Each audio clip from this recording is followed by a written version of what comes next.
Hello, everybody. Welcome to the show. My name is Vince Taglavia. We are live today to cover all of the latest breaking news and to cover the last day of the RNC.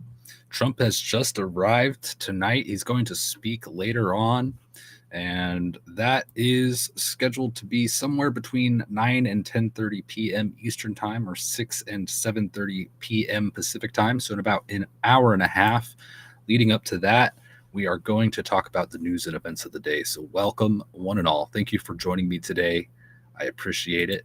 Good to see you, whether you're on X, YouTube, Rumble, D Live. Actually, I'm having issues. We're having technical difficulties on D Live, guys. I apologize for that. I'll see if I can fix that real quick as we get going. Or if you're tuning in from Pilled, thank you guys so much. Shout out to everyone over there. Let's see if we could get this other stream connected. I don't think so, but that's okay. We are live everywhere else, so thank you all for joining. Big stuff developing today. Seriously. We have some unconfirmed reports, but it's being widely reported, these rumors, that President Biden may drop out of the race as soon as tomorrow. That was from Fox Business. A lot of others are saying the same. We had somebody from Biden's campaign come out. However, TJ Ducklow, and he says that the president is more committed than ever to winning the election. So kind of a contradictory statement. So that's why I'm saying these are unconfirmed reports that Joe Biden may be stepping down as soon as this weekend. So we've got the last day of the 2024 RNC today, and a lot of people there tonight. It's a big night over there. Like I said, Donald Trump just walked out into the audience. We've got Barron there. People are wondering if Barron's going to come out and speak. You have Hulk Hogan, Tucker Carlson, Dana White, and more there. So it's an action-packed night tonight. I'm just pulling these stories up. There's a lot going on. We're going to go through everything from Biden to Trump, Elon Musk, Kamala. We're going to talk about finance, U.S. news, even some world news, the assassination attempt, the latest information, and some other stuff, and anything that's breaking while we do that. So welcome, you guys. Thank you all. Hey, Chuck.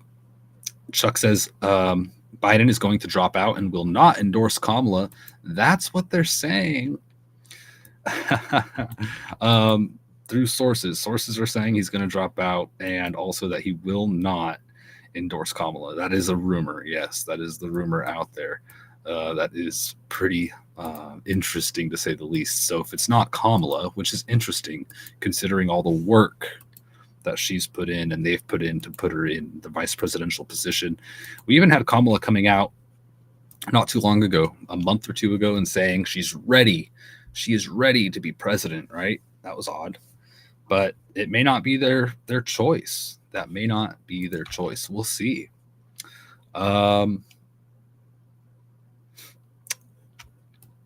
Let's see here. Let's go on. So the Biden campaign, TJ Tucklow said Biden's not dropping out. Don't trust the anonymous sources. And he said the president is more committed than ever to winning this election. That's what he's saying. But there's a lot of rumors going around.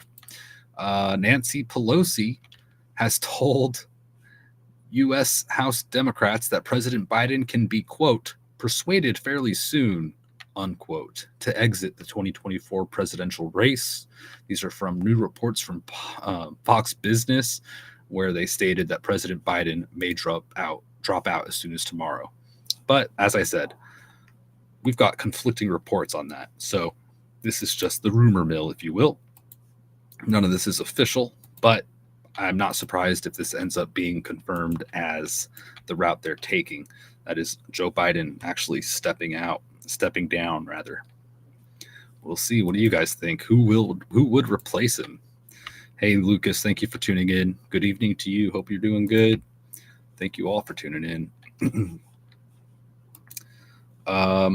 let me check on the latest here. Kind of things are developing quickly, and I don't want to miss anything. So if you're following me over on X, do me a favor and tag me in anything that's breaking. If you see something come across your plate, that would be awesome. We've got Trump just made his entrance at the convention.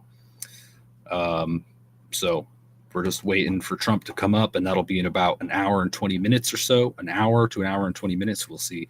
And I would love to play that, and we could all watch it together and react to what he says and hear what he has to say at the convention tonight. Meanwhile, let's look at this next story here. From Wall Street Silver on X, they said the Democrats will nominate a Democrat governor. It won't be Gavin, who has too much baggage from California. It won't be Kamala, who has the Biden stench. People are already speculating on if it's true that Biden is stepping down, who will be his replacement.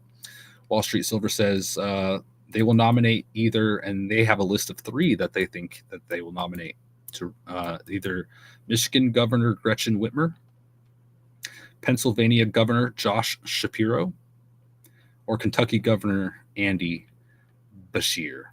Those are their choices. We'll see.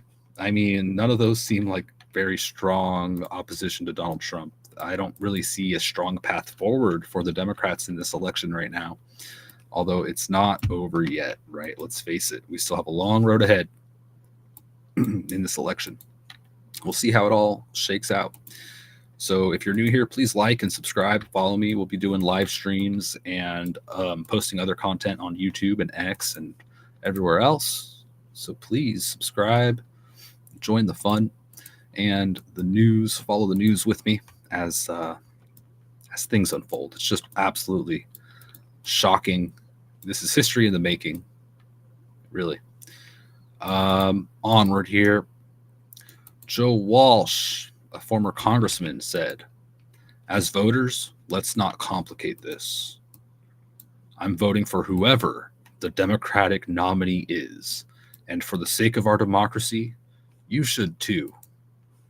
Thanks." Joe Walsh, I think he was a former presidential candidate as well and former congressman, saying whoever it is, rally behind them. What do you guys think about that one? My goodness. Chuck, Kamala will be begging to 25th Biden. Now she's got to feel betrayed. Buckle up. This is going to be a ride. Yeah, it really is a ride. And this is developing so quickly. We might even have more information live tonight as this continues to develop. Let's be honest. Things are happening so quickly. So very quickly. We have this breaking from CNN. Let's take a quick look here. I might want to share my screen. And again, if you guys have any notifications for me, the best place to let me know about anything is on X. So you can tag me at ReadyF4Any is the best way to get a hold of me. You can see that down there below. x.com/ReadyF4Any. Tag me, or you can also send me a message on anything that's breaking, etc. And I appreciate that.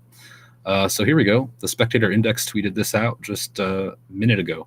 Breaking. CNN reports a Democratic governor saying regarding Biden's campaign that the next 72 hours are big. And that, quote, "this cannot go on much longer," unquote. With another senior Democrat saying, "people see and feel the walls closing in." So these are rumors, once again, but they are coming from CNN. CNN actually reporting that senior Democrats has said, people see and feel the walls are closing in. And yesterday we had the same thing being reported that basically panic was setting in and whatnot. So thank you guys for tuning in. If you're just tuning in, we're planning on live streaming Trump live here in about an hour when he speaks at the RNC. And we're just talking about the rumor that Joe Biden may be stepping down, looking at the speculations as to who might replace him: Kamala, Gavin Newsom, somebody else. People say it won't be either of them. and have their own thoughts on who it may be. And this is just speculative. As I said, TJ Ducklow came out and says that Joe's not stepping down. So that is their official position right as of now. However, there's a lot of rumors from all across different sources of news that people are talking about Joe Biden stepping down. And this is the word behind the scenes. We'll just have to wait for confirmation on if that's true. Let's see here. We've got video of Biden from a few years ago that people are surprised at his state of being. And I think it's gone now. Oh, gosh. I don't have the video any longer. I apologize, guys. But I do have some good news. For those of you who follow Game Tech Politics on X, a friend of ours who has been covering news stories and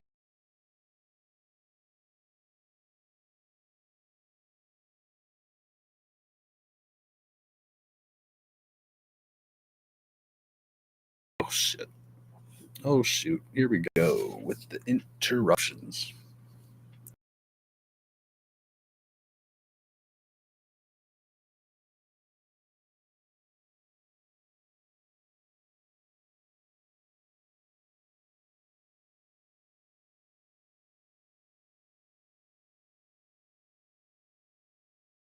Apologize for that interruption, you guys.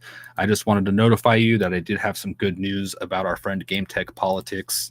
He is a journalist. He has been breaking news for a long time. He's been on this podcast and many others.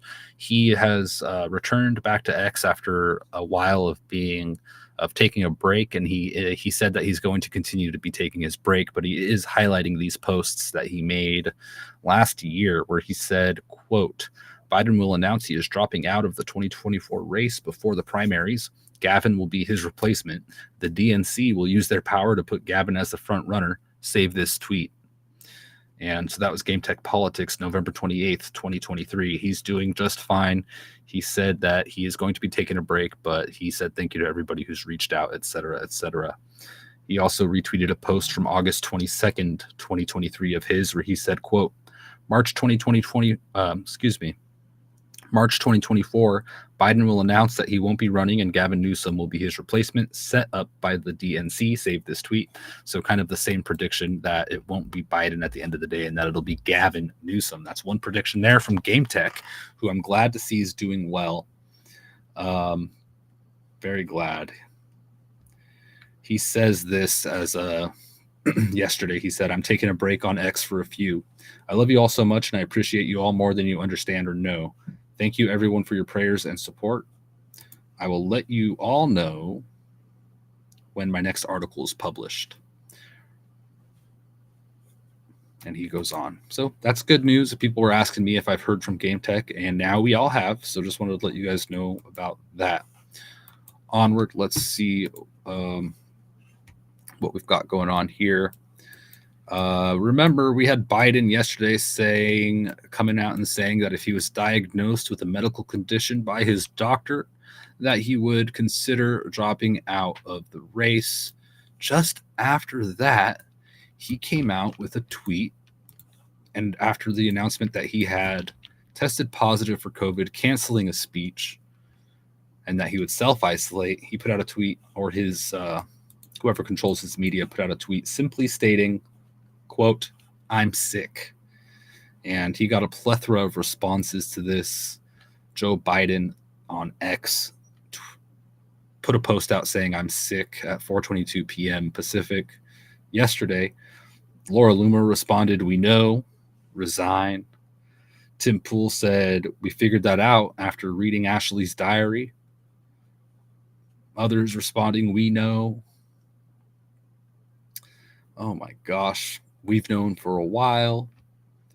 Oh man. A lot of backlash from the left and the right on this simple, basic message.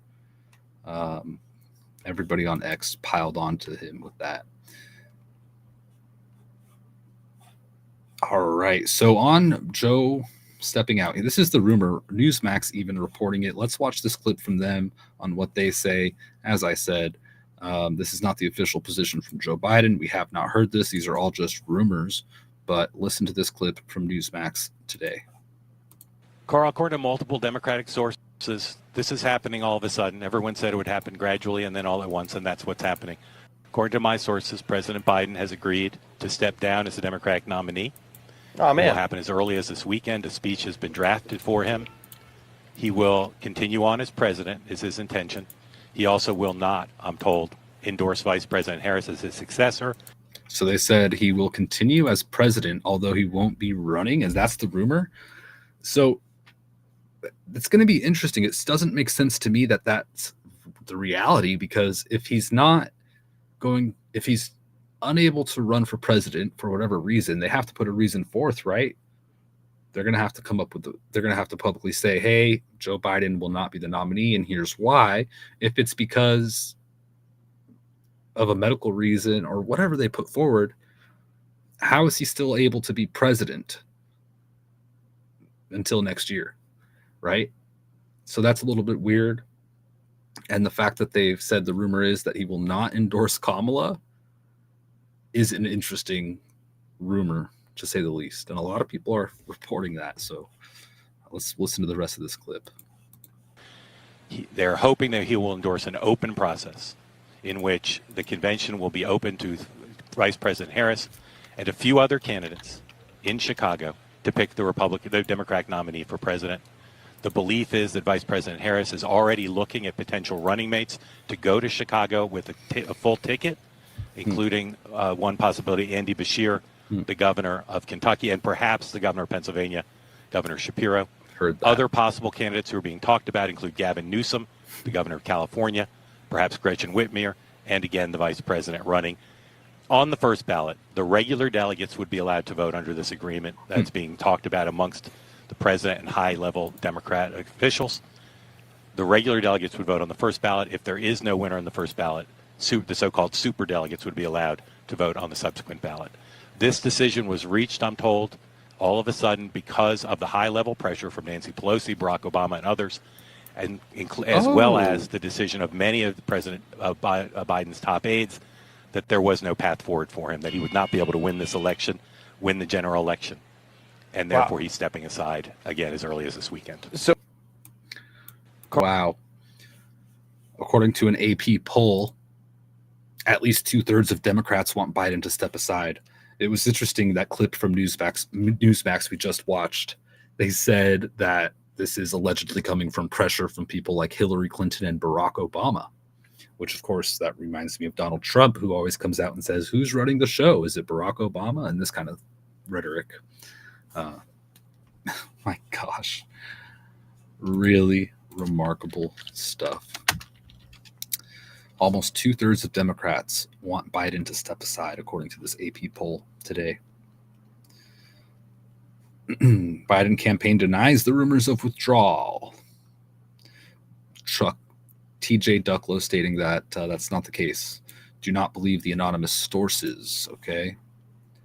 Again, he said, quote, the president is more committed than ever to winning this election. So we're just waiting for the story to develop further. But that is the latest. And it's a pretty powerful rumor because it's on all of the mainstream and legacy media, whatever you want to call it. Hello, Trump girl. Thank you for tuning in over from X, where the news happens first. Follow me on X at ReadyF4Any. Join my spaces, live stream, support what I do, etc. over there. You can also tag me in anything breaking tonight as we wait for Trump to speak on the final day of the RNC, the Republican National Convention, night 4, where the theme is, of course, Make America Great Again. Right? Thank you for tuning in. Here we have Miss Doubtfizer's here as well. Thank you, Miss Doubtfizer. Let me take a look at that. I'm not sure what link that is, but I'll have to go grab it. Let me see what you've got here. Oh, geez. I don't have a way of grabbing that. If you want to send that to me in a DM, that would be easier. Oh, here we go. Thank you, Ms. Doubtvisor.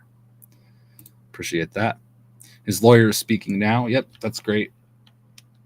Yes, I just played that clip of Newsmax reporting that Joe Biden has already agreed to step down, as being reported by many. Thank you. Good to see you, Lucas. All right.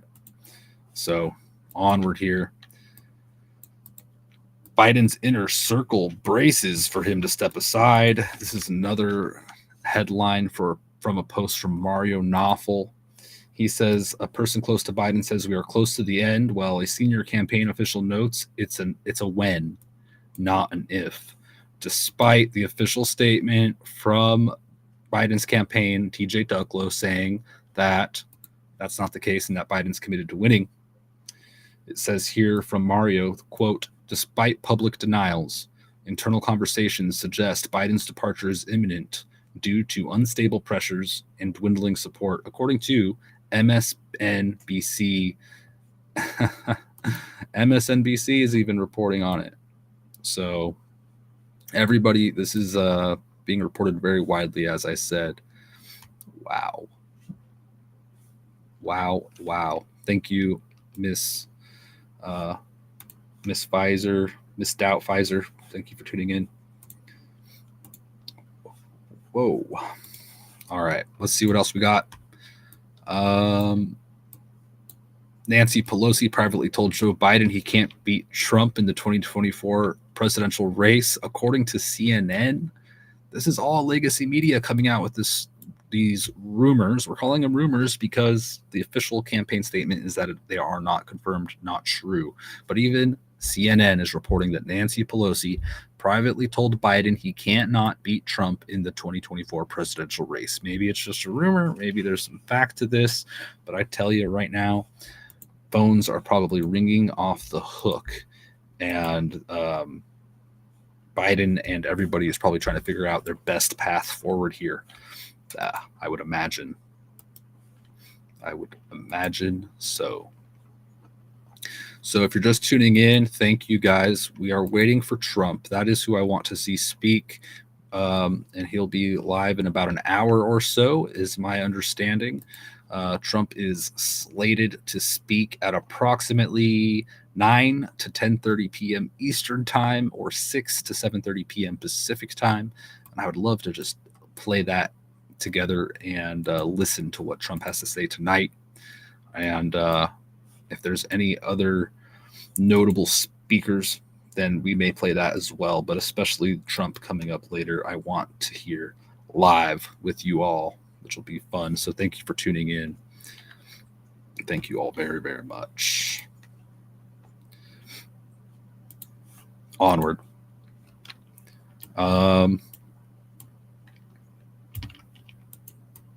People are saying, yeah, Biden will not be endorsing Kamala Harris if he does indeed step down, which is just hilarious to me.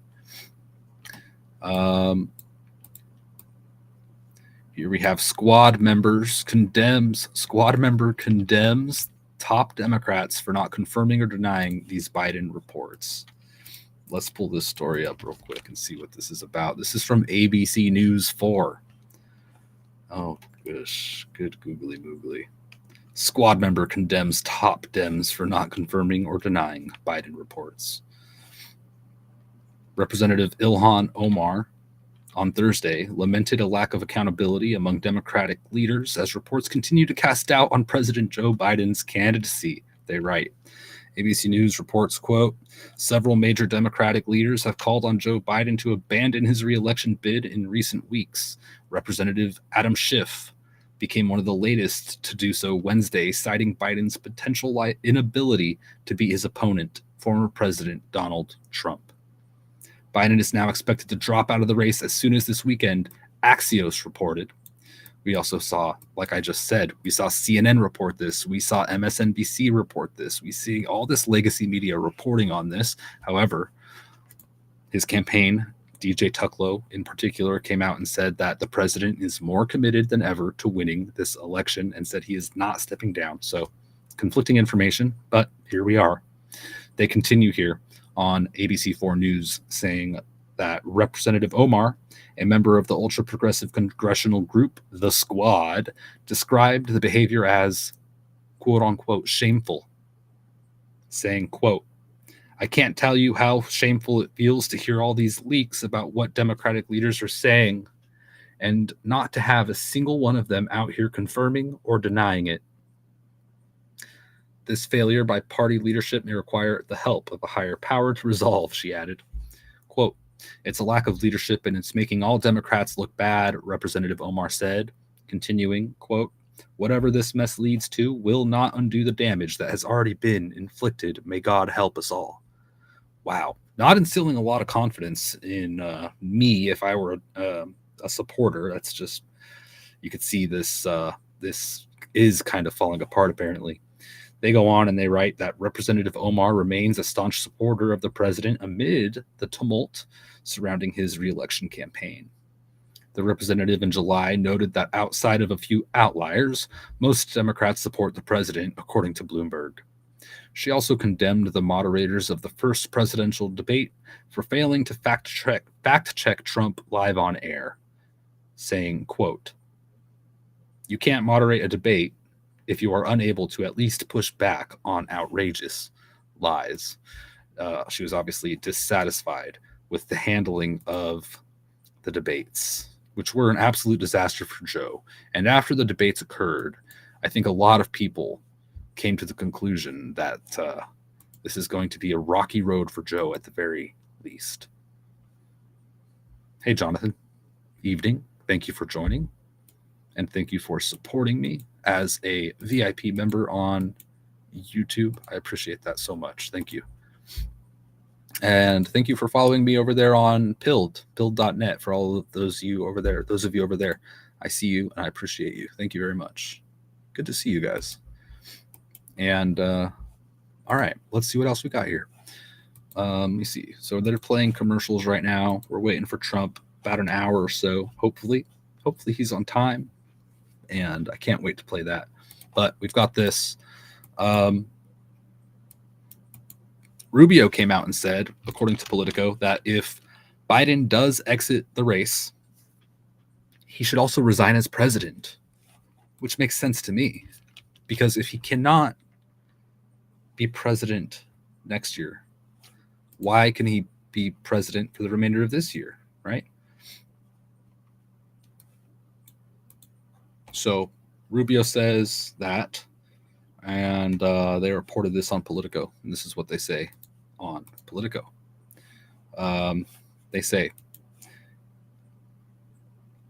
Senator Mark Rubio said Thursday that if President Joe Biden withdraws from the 2024 race, he should also resign from the White House. Rubio, who was on the short list to be Donald Trump's running, made these comments to reporters at the Republican National Convention in Milwaukee, as Biden, sick with COVID, faces mounting pressures from within his own party to step down. Reports have emerged that several top Democrats, including former House Speaker Nancy Pelosi, Senate Majority Leader Chuck Schumer, and former President Barack Obama, have communicated to Biden that it's time to reconsider his reelection bid. How do these rumors even come out? Right? Isn't it weird that these rumors come out and then all the legacy media is reporting on it? There's like a shift in the media reporting. So all this is speculative, but I'm just showing you what this is. This is Politico right now. And they say here, quote, "The question is, if he's not going to be their nominee because he's not up to it, how can he be our president for the next 6 months?" Rubio told reporters at the Republican Party of Florida breakfast. Quote, "If there's something wrong with you that doesn't allow you to run for president, how can you still be there as president? If they're going to remove him as a nominee, they've got to remove him as president. And that's really bad for our country." Asked whether it mattered who ended up leading the Democratic ticket, Rubio said, "It wasn't up to us. But that didn't see how the party could bypass Vice President Kamala Harris." They picked her. They put her there, he said. And if you put her there, you're telling the people she's qualified and good enough to be president. They have no one to blame but themselves, Rubio continued. They knew Joe Biden. I don't mean this to be cruel, but they knew the condition that he was in, and they deliberately hid it from the world. And it makes you wonder who's running our country. That's what I worry about. And There you go. Senator Marco Rubio. Well, Vivek. Everyone was pretty excited and satisfied with Vivek's performance. Actually, I can't say everybody because it's not everybody, but a lot of people were expressing they were happy with Vivek's speech. One message that he put across was not to get complacent, and that to continue to compete like you're behind, because if you don't, you soon will be. Basically highlighting that this is not over until it's over, right? An interesting statement from Vivek, whether you love him or you're not. That's just what he said. Onward. We got a little clip here from Biden's team. I thought it was kind of funny because of what was said here. Check this out. Tell me what y'all think to this. This is a speech. They're talking about Project 2025, which Trump has said he doesn't agree with all of it. It's just something they're really latching onto, trying to do negative press against Republicans. Project 2025. It's such a weird thing. So here's one speech where they make some interesting comments. Let's listen. So yes, this November, we're going to make America great again. Oh. So yes, this November, we're going to make America great again. So that's a message from Biden-Harris. This election we're going to make, or this November, we're going to make America great again. They've just taken the MAGA catchphrase and applied it, because the reality is everybody, whether you're for Biden-Harris side, Democrats or Republican, everyone can see the country, and I think they do want it to be great. They don't want to, be in bad positions in their lives. So that's so funny that they're out there saying "Make America Great Again." Whoa, am I good? Okay, sorry about that. All right, let me just make sure we don't have anything breaking here. Check the chats. Jonathan says America's toy box president can't resign. What do you mean, toy box president? What does that mean?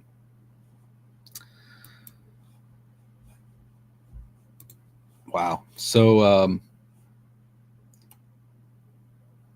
let's listen to what Trump's lawyer had to say in a short clip. In I have not heard this, so give me a second here.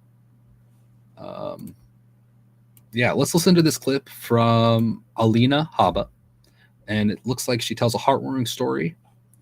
And let's listen to this. This was just aired a little while ago, as Trump Girl had told us. So let's take a quick look at that.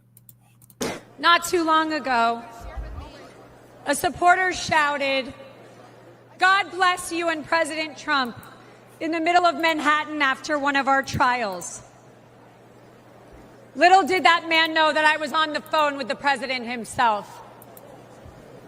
And he immediately asked me to pause, give the man my phone, and spent time speaking to him and thanking him for his support. Wow.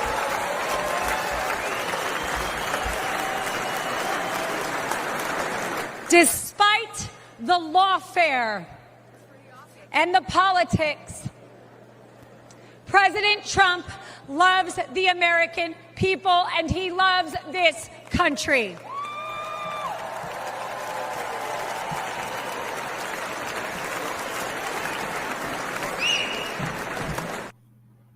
There you have it. The statement at the RNC tonight from Trump's lawyer, Alina Habba, with a heartwarming story. I've heard so many similar stories of Trump just being so kind to people. We were having a space recently on X, and this woman actually came in there and told us her personal experience with Trump. I don't remember her name. I don't know her name. I think it's anonymous, but she worked for Trump, or she may still actually. And I think she had a contract to clean one of Trump's properties or something like this, a hotel maybe or something. And she said that, from the best of my recollection, her story was that her husband one day was talking to other people, and somebody had a Mercedes or some nice car, and he says, "Gosh, I really like your car, and I'd love to have one day. That's like my dream car." And Trump got wind of this and actually sent him a brand new car, that car, and said, everybody deserves to have their dream car or something along these lines. And when she told me the story, she was just overwhelmed in emotion because it was such an impactful moment. And she said, because we were talking about Trump and how big of a heart he had, and that he's not racist and all this, she says, there's no doubt in my mind that he's not. She's like, well, because her husband is black. He's African American. She said, and this is just Trump. This is Trump. He's always been that way and always will. She's like, there's no doubt in my mind. It's such a great story, and there's so many like it out there. So anyway, onward. Let me refresh this, see what we got going on here. Anything breaking? But we do have a lot to cover that's already broke today. Aside from everybody, Newsmax, Fox, MSNBC, CNN, all reporting on the rumors that Biden's going to step down. We have other stuff as well. Believe it or not. One moment here, folks. Tucker Carlson is speaking live at the RNC. Maybe let's tune into that for a second. What do you guys say?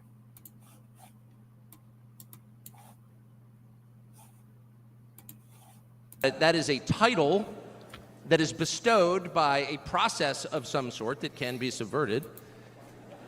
And in the end, it does not confer by itself, as no title does, legitimacy. Just because you call yourself the president doesn't mean that much inherently. I can call my dog the CEO of Hewlett-Packard. It doesn't mean she is. It's true. And you hate to say it, but it is also true as a fact that you could take, a mannequin, a dead person, and make him president. No, you could. You could. I'm just saying theoretically possible. With enough cheating, that could happen. But being a leader is very different. It's not a title. It's organic. You can't name someone a leader. A leader is the bravest man. That's who the leader is. That is true in all human organizations. This is a law of nature. And in that moment, Donald Trump, months before the presidential election, became the leader of this nation. That was the most obvious to me. And I have to say, I think it changed him. He reached out to Trump within hours of it that night. And what he said to me that night, having just been shot in the face, he said not a single word about himself.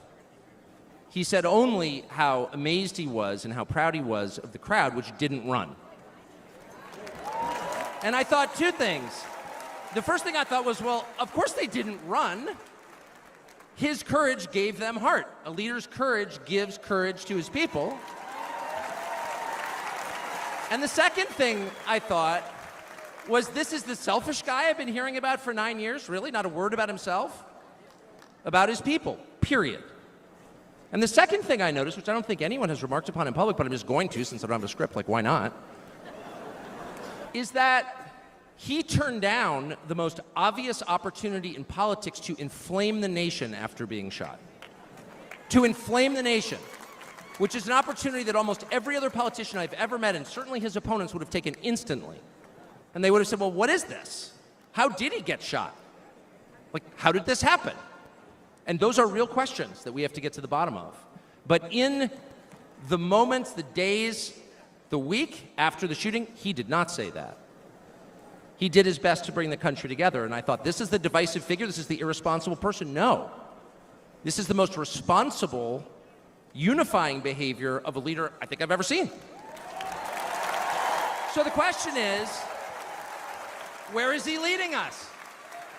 And I could go on for hours, but let me just sum it up. I do think the entire point from the famous escalator ride 9 years ago until today of Donald Trump's public life has been to remind us of one fact, which is a leader's duty is to his people, to his country, and to no other.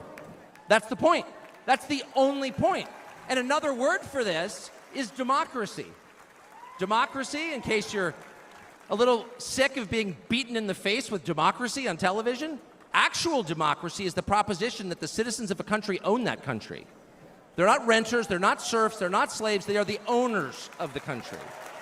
And for that to be true, their leaders have to represent them, which is another way of saying they have to do what the people want them to do, or a close approximation thereof. But if they completely ignore what people want, not just 1 year, but generationally, say for 50 years, then it may be, I don't know what, it's not a democracy. And so I think the entire Trump project, paradoxically, is attacked as an enemy of democracy, is to return democracy to the United States. Hey, let's pay attention to what people actually want. And the lack of interest in that question in Washington is something that ultimately drove me out of the city after 35 years. Lawmakers stepping over the prostrate bodies of their fellow citizens ODing on drugs to go cast votes to send money to some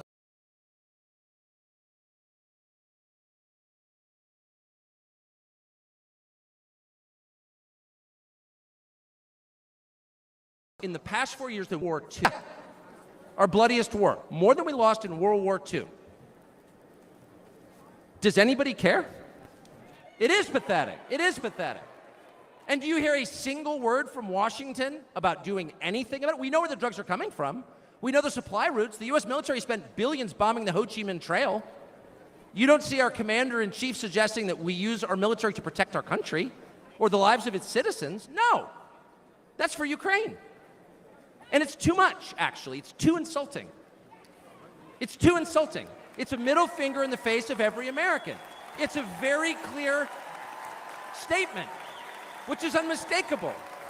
And that is, we don't care about you. And Donald Trump, whatever you say about him, and I think he's a wonderful person. I know him well. By the way, the funniest person I've ever met in my life, actually. You can't be funny without perspective. Or without empathy, which is true. But everything else about Trump aside, he actually cares. Because he's interested in the people who live here, because that's his job. A father's job, his duty is to his family. An officer's duty is to his men. A president's duty is to his citizens. And he seems to be the only one who thinks that. And in his choice for vice president, J.D. Vance, he's made that really clear. J.D. Vance, I'll say this about him, is a thoroughly decent man, and I'll just admit it, a friend of mine, one of the very few politicians in Washington who actually is very close to his own wife, which is wonderful to see. And she's wonderful, actually. But J.D. Vance has views that are closer to Trump's voters than anyone else in Washington in office. Therefore, he's the vice president. That's called democracy. So I will stop on just one point, and that is what's happened over the past month since the debate, and particularly on Saturday in Butler. I think a lot of people are wondering, what is this? This doesn't look like politics. Something bigger is going on here. I think even people who don't believe in God are beginning to think, well, maybe there's something to this, actually.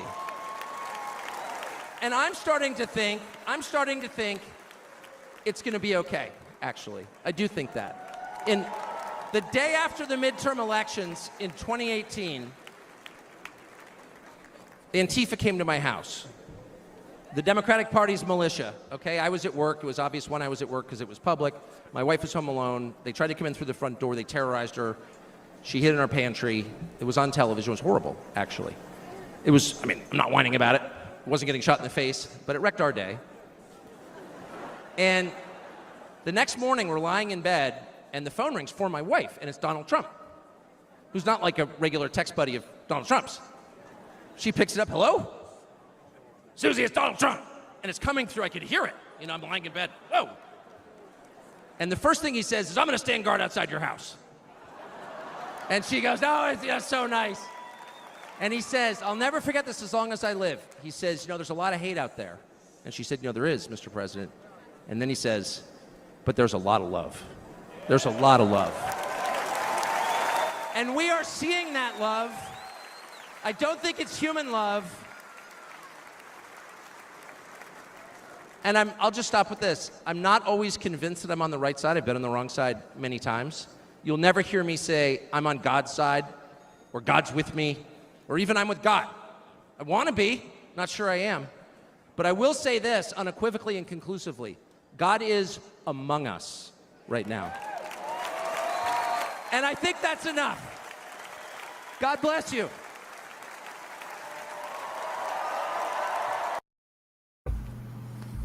Wow. Great statements there from Tucker. What do you guys think about that? That was Tucker live at the RNC today as we wait for Trump to come up with his remarks. Tucker Carlson's last statement there saying God is among us right now, and also saying much more. Tucker Carlson said a leader's duty is to his people, to his country, and to no other. And he spoke to how it seems Trump is the only one who seems to understand that concept. Wow. Powerful day, powerful week, especially at the RNC. Thank you guys again for tuning in. Jonathan says, I think we're in for a wild ride in the next couple of years. Jonathan, I think so. I think so. Hopefully for the better. Tucker's story there was so cool too, where Trump says there's a lot of hate out there in the world, but there's a lot of love, which is kind of powerful, showing optimism in such wild times. Thank you, Therese, for tuning in. Therese says, I love that speech. He is very authentic. Yeah, he is. Tucker, I think, is a very good guy and authentic and real. I think he cares very much about his family and his country and all this, as many of us do. All right, y'all. So we've got the last day of the RNC happening now. Trump is to be going live here within the next hour. So make sure you stick around, and we're going to watch that together. And we'll just wait for Trump to come up. And if there's any adjustments to that, I'll let you know. But that's the plan. We've got more news to go through. I just want to go back and recap real quick for anybody that's tuning in. If you're new, hit the like. If you haven't already, subscribe wherever you are. And a good way to contact me, especially during the live stream, is on X. So you can follow me on x.com. My name is ReadyF4Any right here at the bottom of the screen.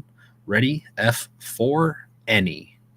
And I'm happy to see y'all there. I'll be in and out of spaces on X where we discuss different things, various things. Most of the time it's political, and we talk about America, and we anybody's welcome to come in and join the discussion. I like to hear from all of you and your different opinions, and that's fine. Whether you are Republican or Democrat or a libertarian or an independent, all of us come together in there and we talk about these things. We try to keep it nice and civil and real. So join me on X if you're on there for these types of conversations. I'll probably do a space tonight. I'll have to see what's going on. Regardless, if I join a space or I start my own space, make sure you're following me and jump in and join me, or you could just listen as well if you like to listen to that kind of thing on X. Anyway, earlier today we had rumors going around. Fox Business, CNN, MSNBC, and others saying that President Biden may drop out as soon as tomorrow. And he's being told to step down by people like Obama. Despite the rumors, TJ Ducklow from the Biden campaign came out and said, quote, the president is more committed than ever to winning the election, and that these are just rumors. Don't believe it. So we're waiting for confirmation on if Joe Biden's actually stepping out or not. But that is the story, and that is what people are saying is being thrown around behind the scenes left and right.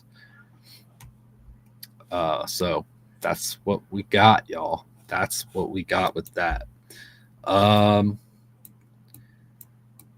Let's see. Let's look at some of what POTUS, Joe Biden, has said on X today. man, after Tucker Carlson's powerful message, let's look at some of what Biden had to say today. This is from today, 3:30 p.m. Pacific time, just a couple hours ago. He said, "Unity may be one of our most elusive goals, but I firmly believe that nothing is as important. We can do this, and we must. We owe it to those who gave their lives for this country.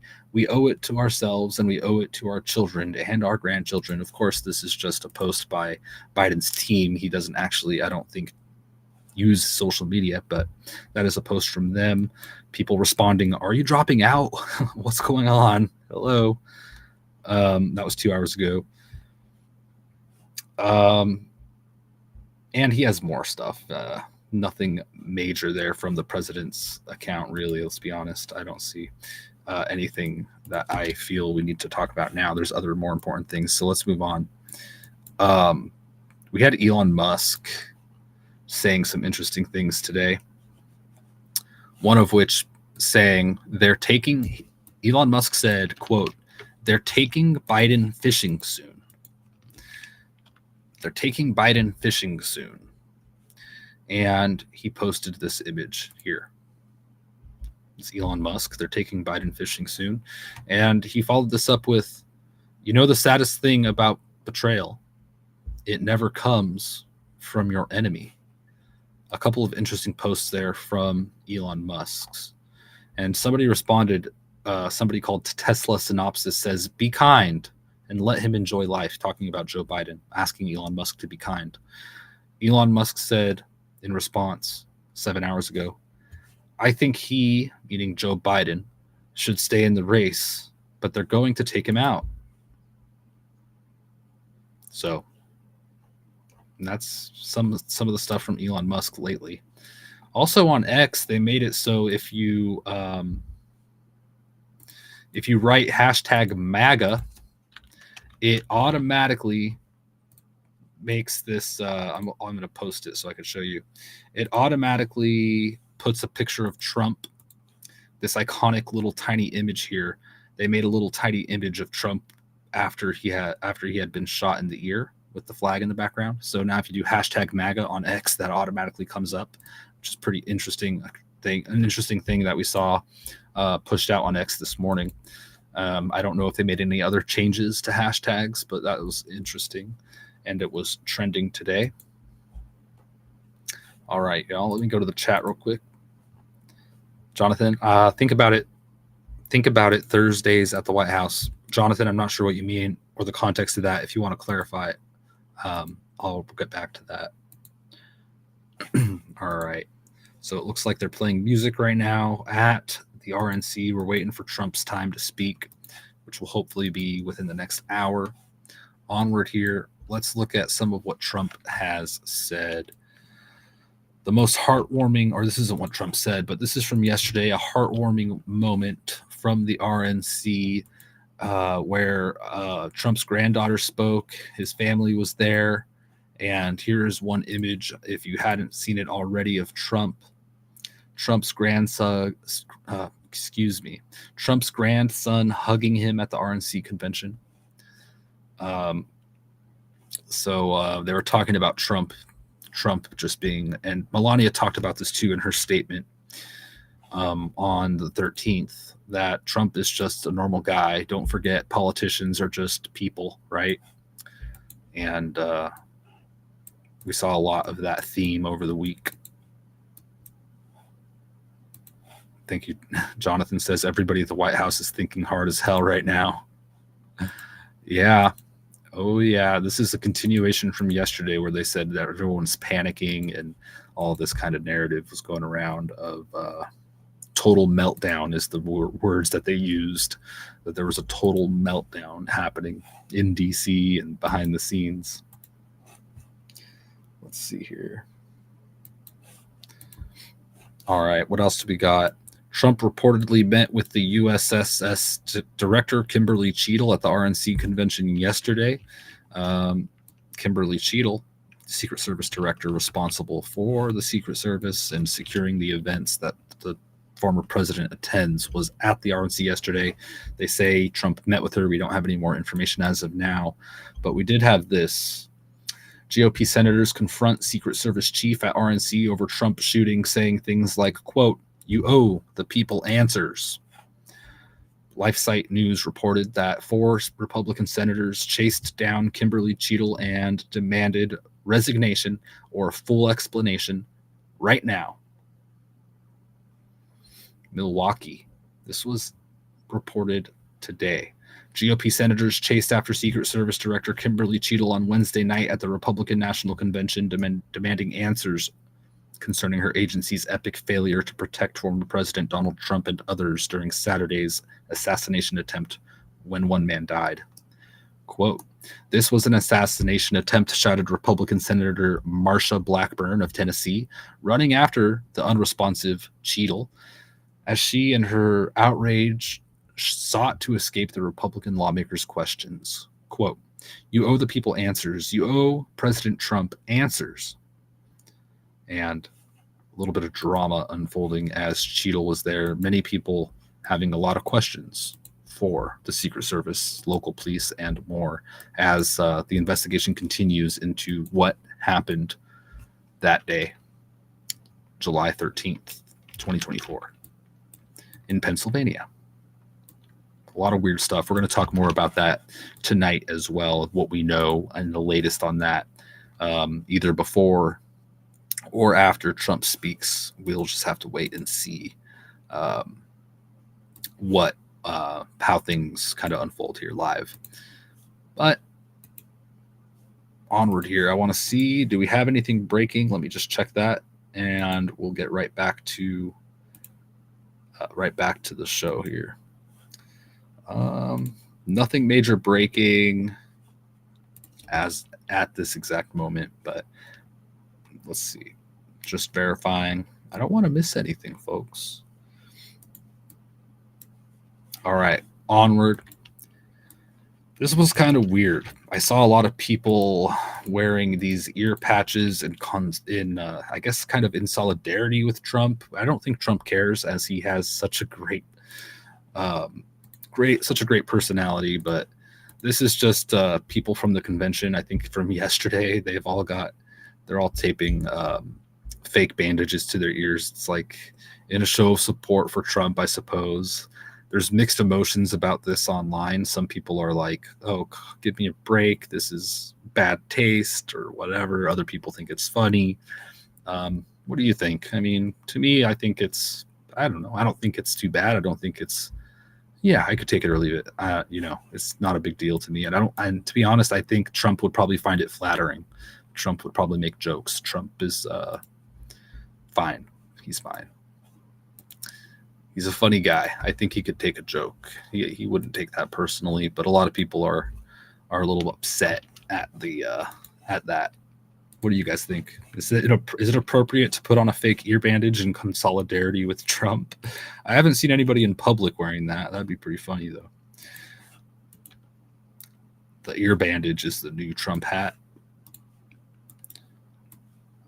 Trump came out with a message on Truth Social this morning about the great Lou Dobbs. Lou Dobbs, who has passed away, unfortunately. Trump wrote this on Truth Social. "The great Lou Dobbs has just passed away, a friend and truly incredible journalist, reporter, and talent. He understood the world and what was happening better than others. Lou was unique in so many ways and loved our country. Our warmest condolences are to his wonderful wife, Debbie, and family. He will be greatly missed." Donald Trump posted that today at 12:54 p.m. Pacific time, as the announcement came out that the great Lou Dobbs has passed away, who was a journalist and reporter on, I believe, Fox, if I'm not mistaken. Lou Dobbs, he actually did a segment on Fox News on what have been deemed conspiracies and blasphemy and nonsense for so long. So he's had just a historical track record, and he was Trump's friend, and he's passed away today, or it was announced today. So onward. Financially speaking, when it comes to Trump, he has a plan. of course. This is like a big part of his platform. And especially as people struggle in this economy, it is pretty desirable. And here it is. Trump's plan. Wall Street Silver summarized Peter St. Onge's report. Trump's plan to double down on everything that made his economy strong, including mass deportation, ending the wars, tariffs on China until they trade fair, and unleash domestic energy, the liquid gold, the drill that Trump always talks about. Wall Street Silver wrote, quote, "This time around, Trump knows just how vile the swamp is, and he's going even harder." And we heard Trump's plan to lower taxes for businesses about, I think it's like 15%. He wants it to go down about 5 or 6% or something like that.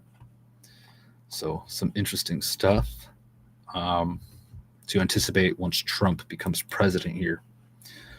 Trump to deliver keynote speech during night 4 of the RNC. ABC News is reporting, and that's why we're all here. That's what we're waiting for. We're waiting for Trump to take the stage and to address the nation and his delegates. So we're looking forward to that, y'all. Stick around. We're going to listen to Trump here within the next hour or so.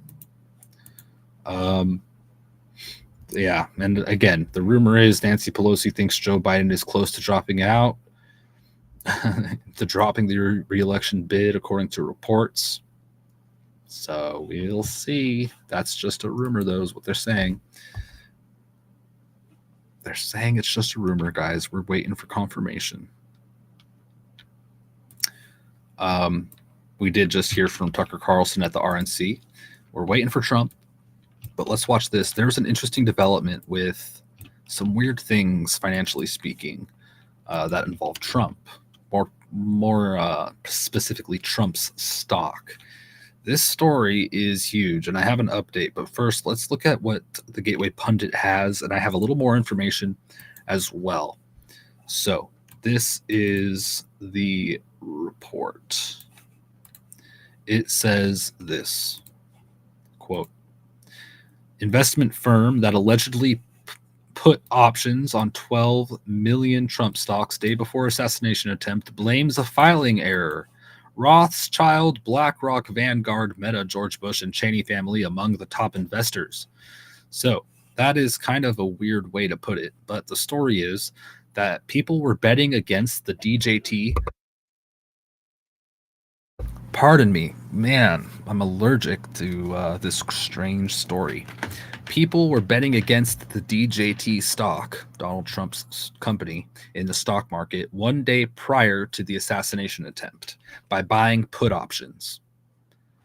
There was an investment firm, and according to Gateway Pundit, they say Rothschild, BlackRock, Vanguard, Meta, George Bush, and Cheney family were among the other top investors. This was noticed because the day prior, let me read the story here. How about that? We'll start with this. The Gateway Pundit says, quote, "Austin Private Wealth, LLC, a Texas-based financial planning company, is being scrutinized after a small media post went viral that claimed they had put options on as many as 12 million shares of Donald J. Trump shares just one day before the assassination attempt on Donald Trump." I'm just checking to make sure Trump's not speaking real quick, and we'll continue this story here. Onward. The Gateway Pundit writes, "The investment firm denied the allegations and has now blamed a filing error for this controversial action. According to CA Club India, quote, "A put option is an investment made by someone who expects a company's stock price to fall. People who engage in inside trading buy put options can make 5 times or sometimes even 100 times profits, depends on how quickly the stock plummets. If Trump did die in the assassination attempt, his company would have become worthless. Its stock would have become zero in a day. The people who bought put options would have made billions in profits." The Gateway Pundit continues writing, according to the viral post, Austin Private Wealth's alleged put position on July 12th was the largest among those listed. The second biggest was Citadel's 1.677 million short in May. The filing date is July 12th, the day before the assassination attempt, with reportedly around $1 billion in assets under management. This is allegedly by far the largest put placed by the firm, according to Finbold. Researcher Josh Welkos wrote on X, and they put researcher in quotes. Josh Welkos wrote on X, quote, "To make things even more interesting, my source tipped me off with the following two images from their Bloomberg terminal. The screenshot on the left shows the put by Austin Private Wealth LLC that was taken earlier this morning. It shows the 120,000 puts. As you can see, their position is by far the largest. The next closest is Citadel Advisors with 16,770. Here is where it gets interesting. The screenshot to the right was taken later in the day, and poof, Austin Private Wealth LLC is nowhere to be found. Why? Interesting story. And we're going to continue here. I'm just making sure we're not missing Trump. And onward here with this interesting story as people follow the money. And here are some screenshots of what raised the flag here. On July 16th, the firm amended the filing. According to Josh Welkos, quote, "Another interesting thing about the amendment filed on 7/16 is that it is the only one they have ever had. I searched, and their first filing was on February 12th, 2020. The plot thickens. According to the firm, the July 12th filing pertained to activity in the second quarter. There was no short. The firm released the following statement. The SEC filing, which showed that Austin Private Wealth shorted a large number of shares of Trump Media and Technology Group Corporation, DJT, was incorrect, and we immediately amended it as soon as we learned of the error. No client of APW holds or has ever held a put on DJT in the quantity initially reported. The correct holding amount was 12 contracts, or 1,200 shares, not 12 million shares, as was filed in error. In submitting the required report for the second quarter of 2024, a multiplier was applied by a third-party vendor that increased the number of the shares by a multiple of 10,000 for all options contracts, not just DJT. We did not catch the error before approving the filing. We filed the report on July 12th. To reflect our positions on June 28th, we amended it on July 16th. We deeply regret this error and the concern it has caused, especially at such a fraught moment for our nation. We are committed to full transparency and maintaining the trust of our clients. As such, we are reviewing our internal procedures and our processes with a third-party vendor that assists with SEC filings to better understand how this happened and avoid similar issues moving forward. That was a statement from the firm denying that this was accurate, that they were not shorting DJT and that it was an error, or that they were not shorting it at least in such a large manner. They did have shorts in there, though, and they said that there was an error and it amplified that number, making it seem like they had maybe some inside information, among others. Very odd, but I guess this is speculative at best, right? Because although the weird thing is that there was a larger than usual amount of put positions the day prior to Donald Trump's assassination attempt. The assassination attempt on Donald Trump. There were more put options the day prior than your average day. So it does raise some red flags. Man. They continue here on the Gateway Pundit. By the way, you guys, we're waiting for Donald J. Trump here. He should be going live in the next hour.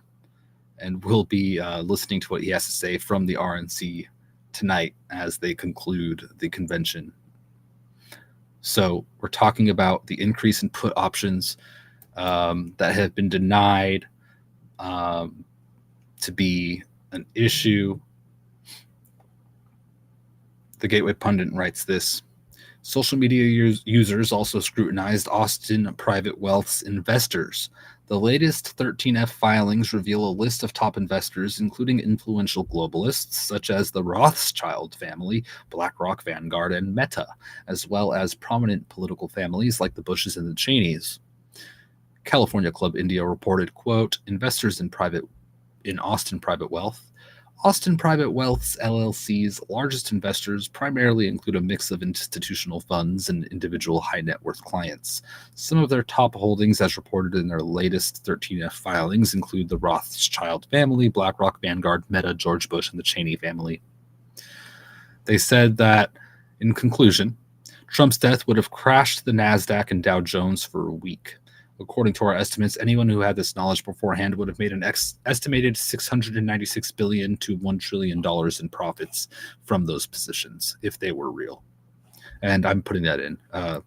They ended there with the number of profits. And then I said, if those allegations were indeed true, which they've denied to be real. Weird. Very weird story. Hey, Vader, how you doing? Good to see you. Thank you all for joining me. If you're new, please like, subscribe, leave your comments on what you think is going to happen next. Share this live stream as well with people you think might enjoy it as we wait for Donald Trump to take the stage at the final night of RNC 2024. Today we have all the rumor mill going. The rumor mill is active. Everyone's anticipating that Joe Biden's going to step down in the next few days. By this weekend, the rumor is from many legacy media outlets that he's being encouraged to step down, although his campaign is denying those allegations as of now. This is just breaking on Trump's shooter, Thomas Crooks. Breaking 911 put this out. According to Representative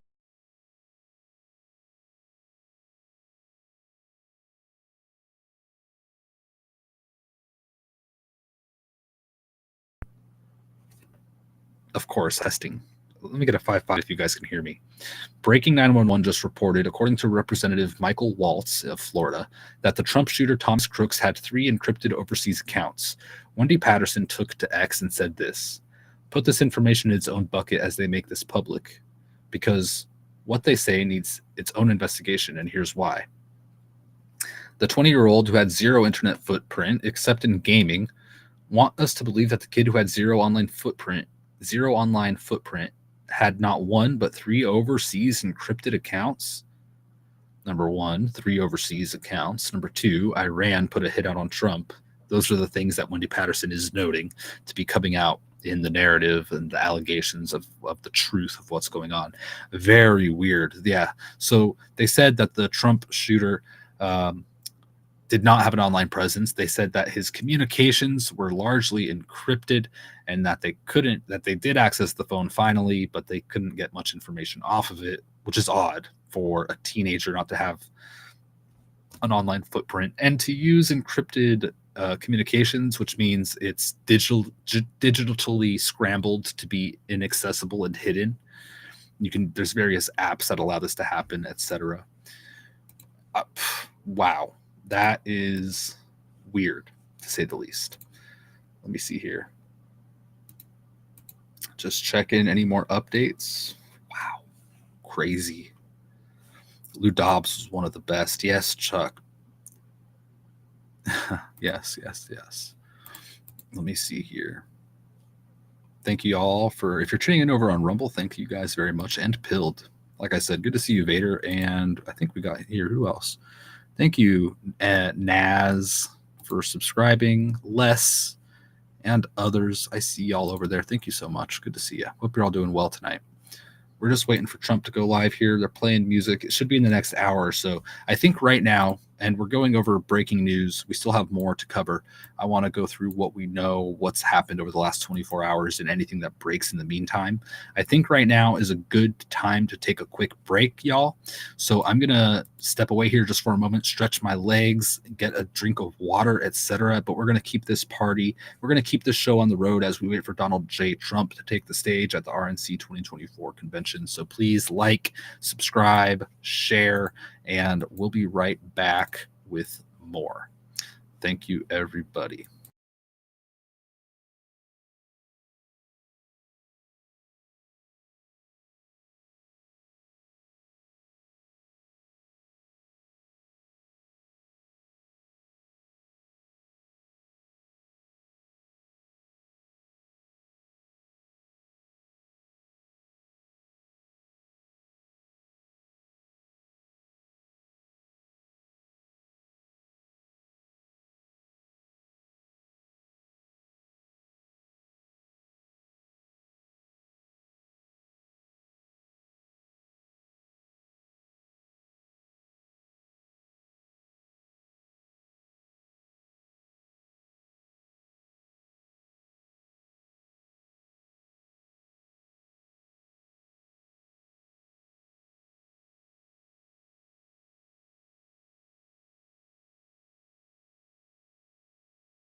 We're back, everybody. Thank you all for standing by.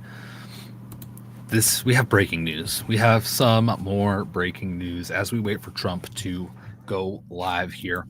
Any within the next hour or so.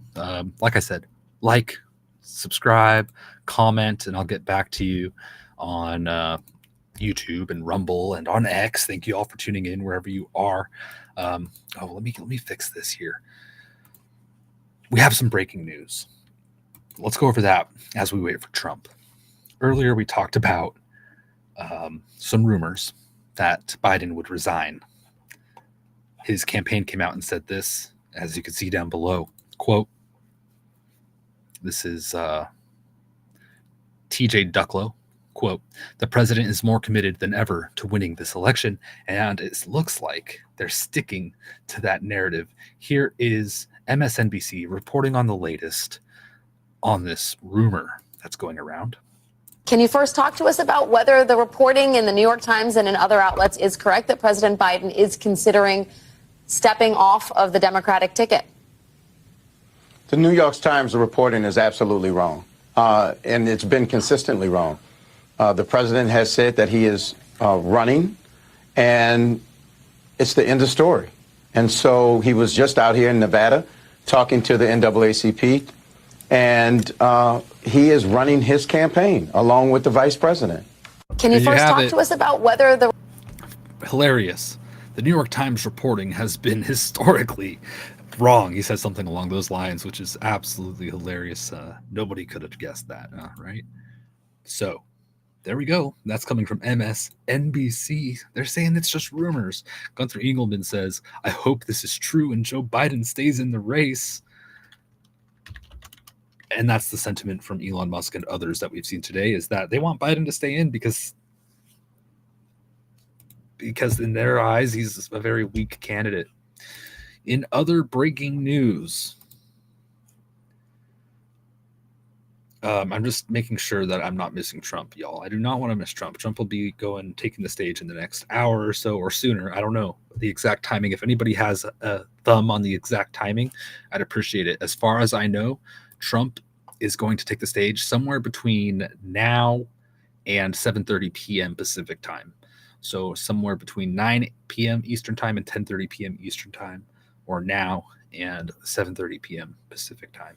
So as soon as he does, I do want to hear that speech. We'll be reacting live and hearing it together and then discussing that in the meantime. Besides that breaking news from MSNBC saying that Biden's going to stay in the race, that is the current word from them. World Source News 24/7, according to sources on Telegram, which are not reliable, they're reporting some drones. This is what they reported, quote, and there's a video out there. I'm not going to play it, or there's a picture out there. That's about it.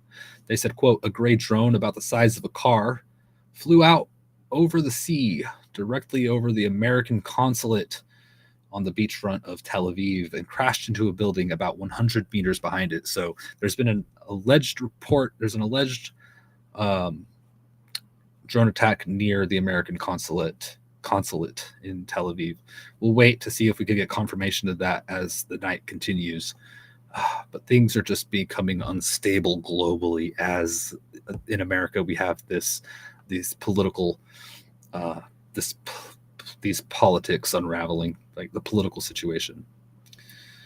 And here's proof of that. Andy knows reporting on some of this destabilization.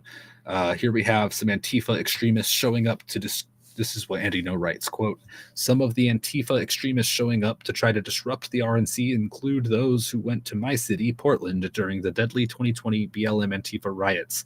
The man in red is Antifa member Rod Weber. So these are some of the people that are present outside of the RNC tonight. This was reported by Andy No here on X. Just some of the protests going on. Nothing doesn't seem like too violent or anything, but it is, to me, a little concerning considering the affiliations these people have. And their, Andy No says, violent history. where there's a little bit of confrontation between various groups with different political ideology. Onward. I think we have more. Let's take a quick look. Trump is not live yet, but stand by for that. These were the reports from earlier that have since been denied, that Biden has already decided to step down and that he will not nominate Kamala. It's very interesting to see how this unfolds, as that's been denied.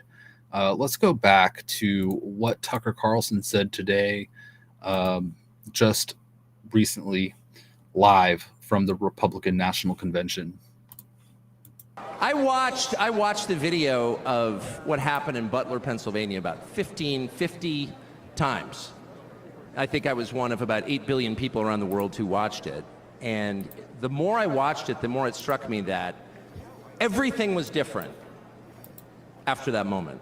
Everything. And this convention is different. The nation is different. The world is different. Donald Trump is different. When he stood up after being shot in the face, bloodied, and put his hand up, I thought at that moment, that was a transformation. This was no longer a man. Well, I think it was divine intervention. But the effect that it had on Donald Trump, he was no longer just a political party's nominee or a former president or a future president. This was the leader of a nation. And I watched. Powerful statements from Tucker tonight at the RNC. Good to see him there supporting Donald Trump. Leading report says that over a third of registered Democrats believe former President Trump staged his own assassination attempt, according to a new Morning Consult report. An interesting theory being put out there by people on all sides are speculating on different things. And it's interesting to see these conspiracy theories pop up that Trump faked it and all this. It's just, to me, kind of shocking. But that's something that's happening. So I'm here to share that with you. What people believe. Pretty wild to me. All right, let's see here. Where are we at with Trump? He has not taken the stage yet. Looks like we've got some ads playing. Hulk Hogan's there tonight, among others. So that's pretty funny. Onward. Let's take a quick look here. Nothing there. Let's take a quick look here. Thank you all for tuning in, by the way. I appreciate that. We're going to be going live a lot more. I'm going to try to get back to a daily schedule here and lock something down. I'll let you know as soon as I'm committed to a solid schedule. But until then, just hit your notifications, subscribe, like, leave comments if you want to have a conversation or get my thoughts, or just let me know your opinion or whatever on anything we're talking about. I'll keep my eye on those comments on YouTube and Rumble and X and elsewhere. So good to hear from you all. Thank you for your support and liking and subscribing and doing all those things. It really means the world to me. So thank you all so much. I really have a blast talking about all this stuff and hosting these live streams. So thank you all for making it possible.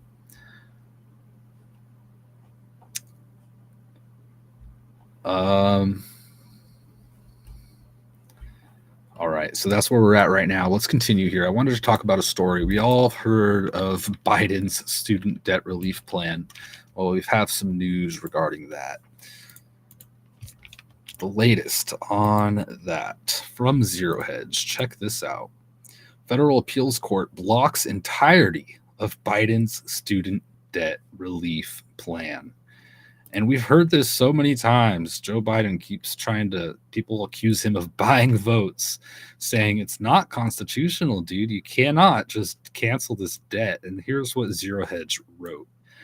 Hours after Joe Biden read that his administration will direct another $1.2 billion in debt forgiveness for 35,000 student borrowers, the federal Eighth Circuit Court of Appeals just shut the whole thing down.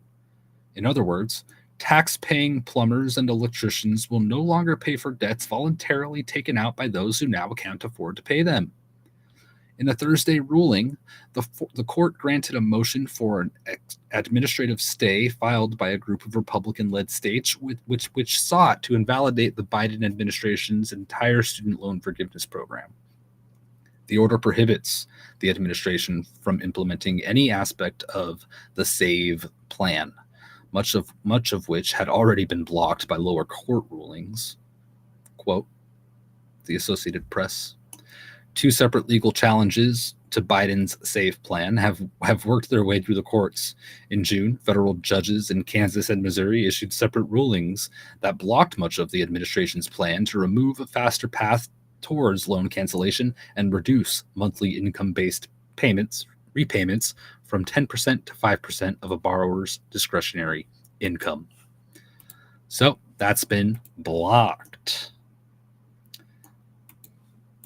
A lot of people are happy about that. Hulk Hogan speaking now. We're going to continue with some news as Trump grins in excitement. But after this, we should get Trump here shortly. More with this story on the SAVE plan, which has been rejected here quickly. It says here, quote, from Zero Hedge, today's order from the 8th Circuit blocks a ruling by the 10th Circuit Court of Appeals allowing the department to proceed with lowered monthly payments. The Department of Education says it's reviewing the ruling.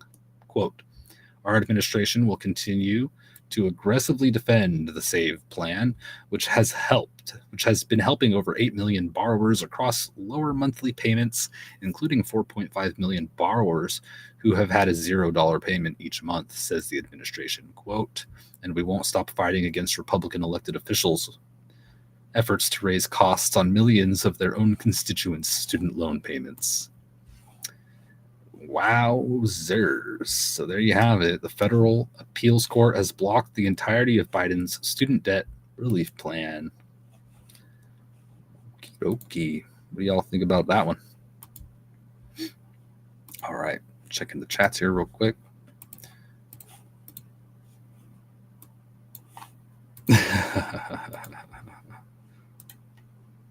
Trump looks very happy. Let's tune on over to the RNC as Hulk Hogan rips his shirt off.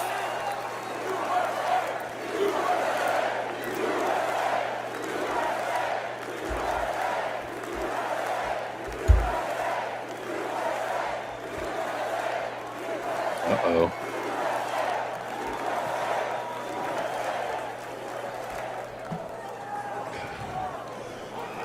Hulk Hogan seems very emotional. You know something, Trumpites? I didn't come here as Hulk Hogan, but I just had to give you a little taste. You know, my name is Terry Bollea. And as an entertainer, I love you too. And as an entertainer, I tried to stay out of politics. But after everything that's happened to our country over the past 4 years, and everything that happened last weekend, I can no longer stay silent.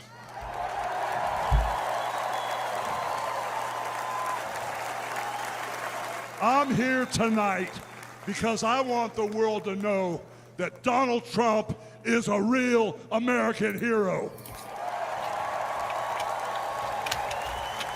And I'm proud to support my hero as the next president of this United States.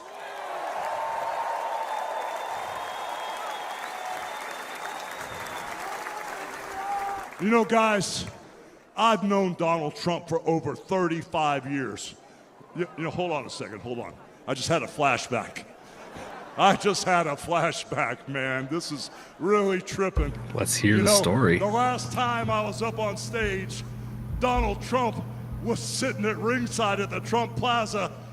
I was bleeding like a pig, and I won the world title right in front of Donald J. Trump. And you know something?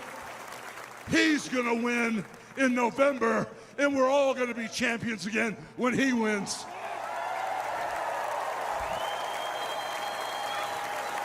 And like I said, I've known that man for over 35 years. And he's always been the biggest patriot, and he still is. He's always told you exactly what he thought, and he still does, brother. And no matter the odds, he always finds a way to win. And when he's back in our White House, America is going to start winning again.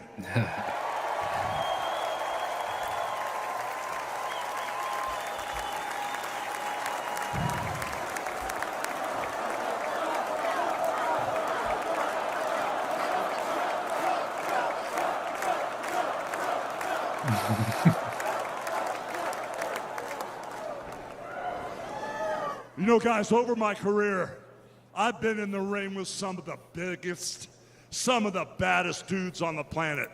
And I've squared off against warriors, ooh yeah, savages. And I've even, like I said, body slammed giants in the middle of the ring. And I know tough guys. But let me tell you something, brother. Donald Trump is the toughest of them all.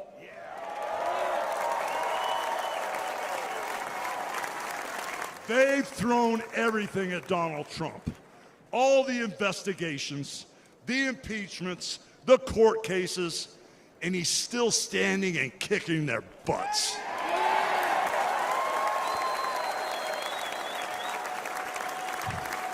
You know, we never had it better than the Trump years.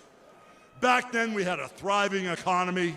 We had strong borders.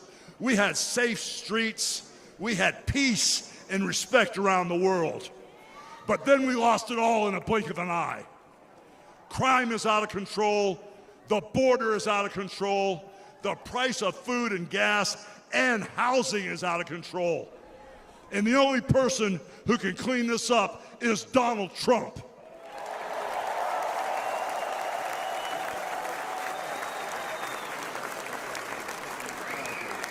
You know, guys, I really, really love this country. And I've lived the American dream. And I want my kids, your kids, and all those little teeny Hulkamaniacs out there to live the American dream too.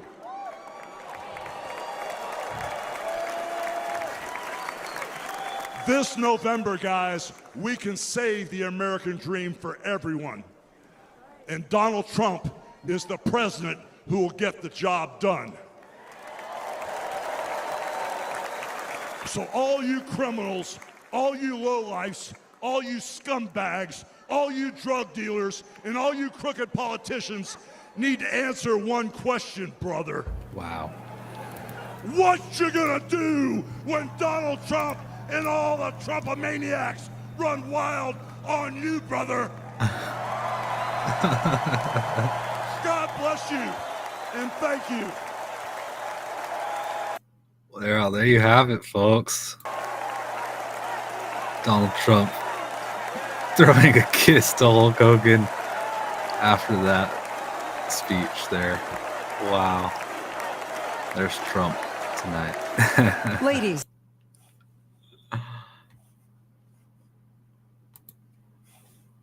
All right. So we're waiting. We're waiting for Trump's turn here. My goodness, what a day. What a day. Let's listen to this next speaker, and then we'll go from there. I've got the hardest job tonight. I have to follow Hulk Hogan. But I stand here tonight as a private citizen who loves this country. I've been asked to say a few words and then to pray, and we're going to do that. Last Saturday in Butler, Pennsylvania, President Trump had a near-death experience. No question. But God spared his life. And when we go through those experiences, it changes us. It can cause us to examine our lives and to reevaluate our priorities, as you should. When President Trump rose from that platform, he rose with his fist raised in strength, showing America his unshakable resolve to fight for them in this nation.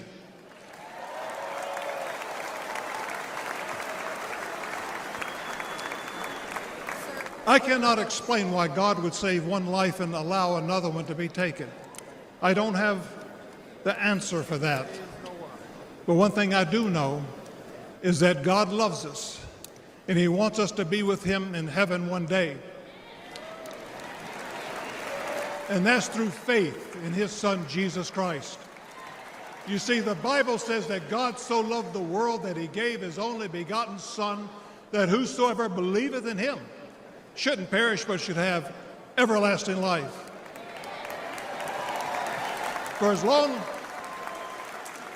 as I've known the President Trump, I've found him to be a man of his word.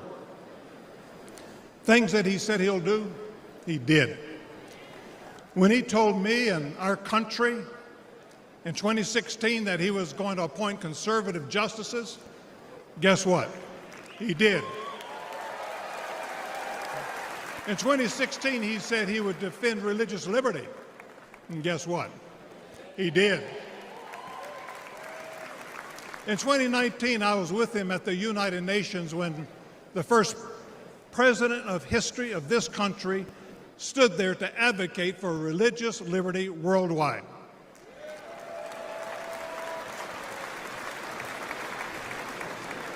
When American citizen and Pastor Andrew Brunson was being held in a Turkish jail on false accusations, President Trump demanded that he be released.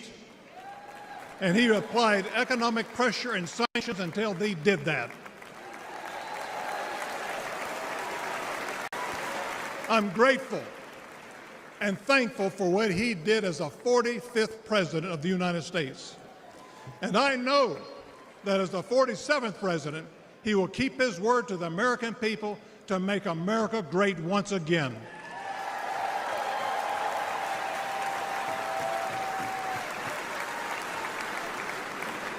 It's an honor for me to be asked to pray for Donald Trump this evening. And so what I'd like to do, I'd like us to pray, but I'd like us all to stand as we call upon the name of the God of heaven.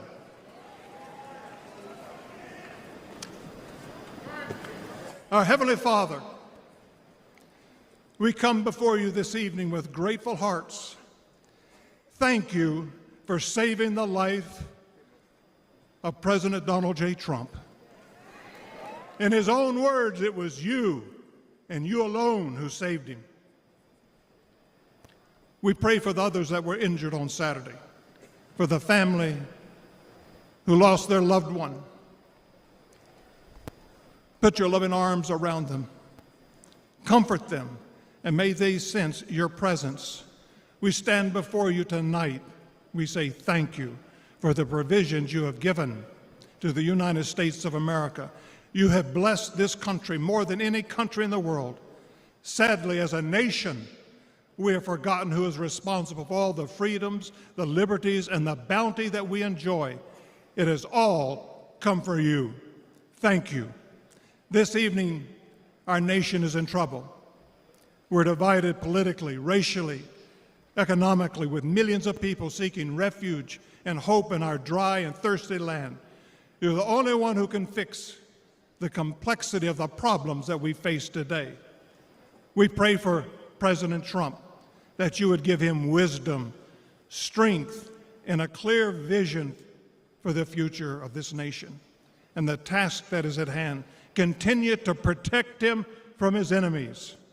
I pray that you would surround him with men and women who will give him sound counsel and guidance. We pray for Melania, for Barron, and for all the President Trump's children and grandchildren.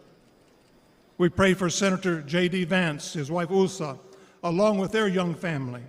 We're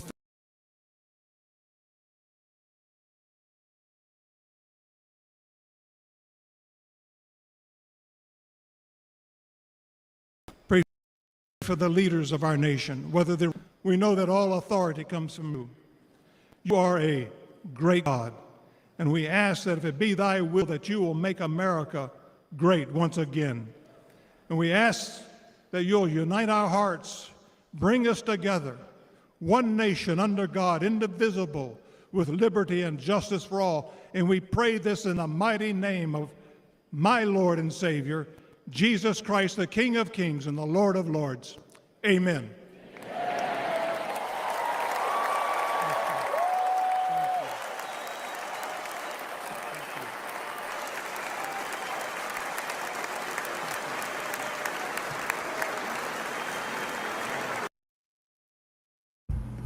Wow.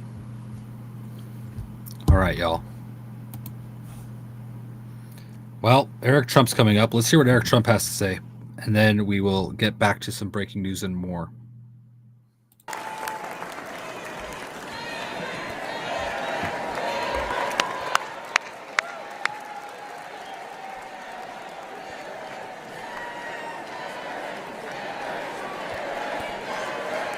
Good evening, America.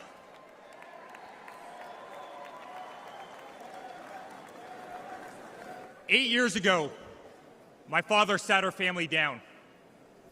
He spoke of a nation in decline, of dreams slipping away, of a future endangered by failed leadership and broken promises. It was in that moment I knew my father had made a decision that would forever change our lives. We realized he had chosen to step into the arena, to fight for the soul of America. He had decided to leave behind the comforts of an unbelievable business empire, to leave behind everything he had ever built, to answer the call to serve our nation. Unlike his predecessor, it was not a decision born out of necessity. Unlike the current president, it was not a decision that would enrich his family. Rather, it was a decision made out of love for this country and a deep concern for America's future.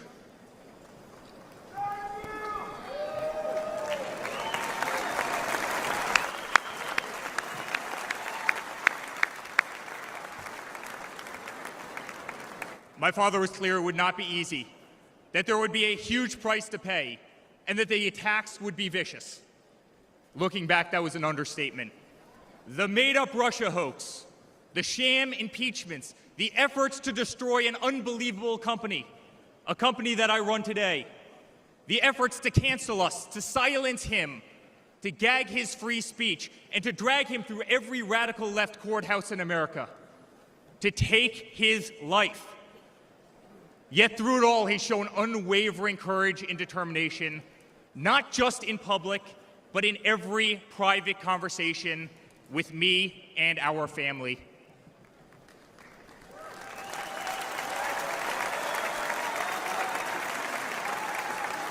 He stood tall, fueled not by personal ambition, but by a profound love for this country and a love for all of you, the American people. That man is my father. That man is the 45th president and soon to be 47th president of the United States. That man is Donald J. Trump. Oh, look at Trump there. And J.D. Vance.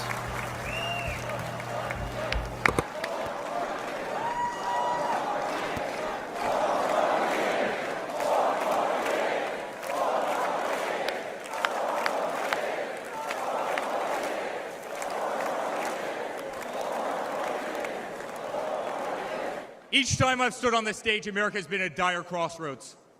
In 2016, many people began to doubt the promise of America. Our economy was struggling, jobs were scarce, our standing on the world stage was weak at best. Veterans were forgotten, our military was in shambles, our educational system was broken, ranked 30th in the world. He could no longer tolerate an inept administration that handed $150 billion to Iran, a country that chants death to America, or witness the continued attacks on our Constitution and our religious liberty, or see the disrespect shown to our unbelievable law enforcement officers who are being disarmed, defunded, and persecuted each and every day. He could no longer stand to see words like Christmas stripped from public use or the Pledge of Allegiance removed from our schools. But my father saw potential where others saw despair. Donald Trump built the New York City skyline. He did so during a time when businesses were turning away from the city he loved. Crime was rampant. The streets were dirty. But he had the Midas touch, and he turned those streets and neighborhoods into gold. He faced every challenge with tremendous vision and grit. as he did during the 2016 election. He rolled up his sleeves. He remained unapologetic. He did not care to be politically correct.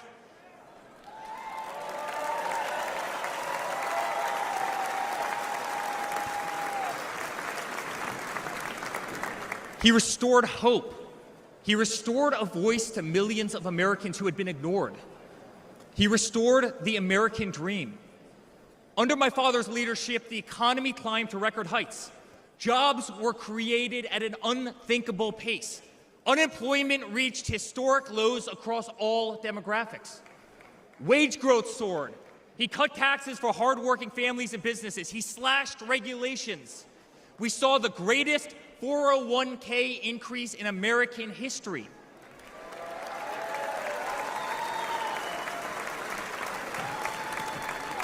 People bought their first homes in an environment that saw 2 to 3% interest rates. They started their families. My father made the United States energy independent with the lowest gas prices in decades.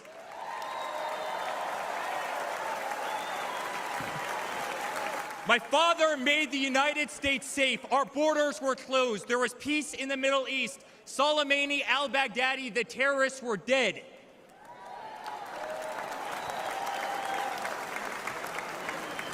My father made the United States respected again, with the courage to walk into countries like North Korea, with the courage to impose tariffs on China, and with the courage to tear up trade deals that cost Americans their jobs.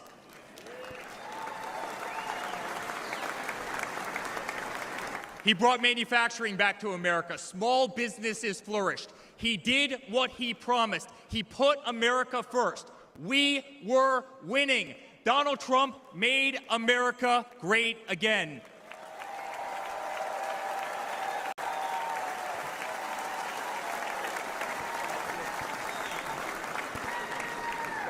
But he also created a movement that threatened the special interests and the political elites.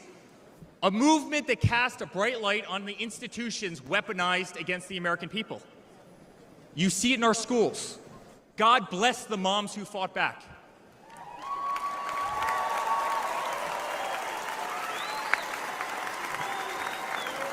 You see it in your workplace. You see it on every news station, in every newspaper. You see it in the military. The most iconic military installations on planet Earth are stripped of their identity and renamed. Fort Bragg, Benning, Fort Hood. You see it in Hollywood. You see it in our two-tier judicial system. They don't even hide it anymore. My father has been censored. The former president ripped off to Twitter, Instagram, and Facebook, while terrorist organizations remain intact. My father has been persecuted, targeted by far-left Democrats, funded by special interest groups, and hand-picked judges. 8 years ago, my father has been pulled off the ballots of states. Radical justices he spoke of a to nation defy in decline, the will of millions of Americans, of dreams who slipping adore away, who he is and what he stands for. My father even became the target of an assassin who almost killed America's single greatest hope for our future. The swamp is terrified of this incredible movement. They're terrified of it. They're terrified of you and the tens of millions of people watching us on TV right now. They've tried everything to keep him from you, everything, to destroy his legacy, to destroy his family. They have failed, and they will not win.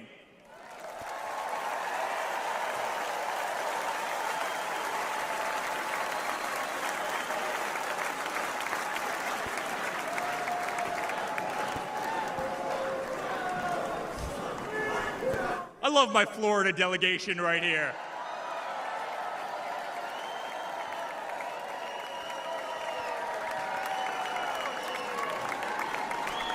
Thank you, guys.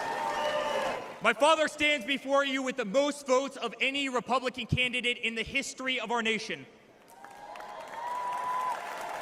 He has defied the predictions of every political pundit. He fills stadiums across our country. He energizes Americans to the issues facing this nation and does so with unvarnished honesty.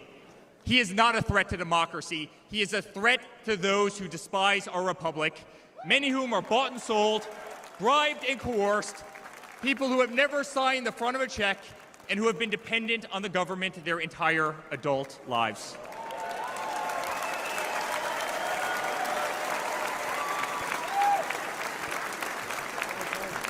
Coerced. Today, as it was in 2016, America is at that crossroads again.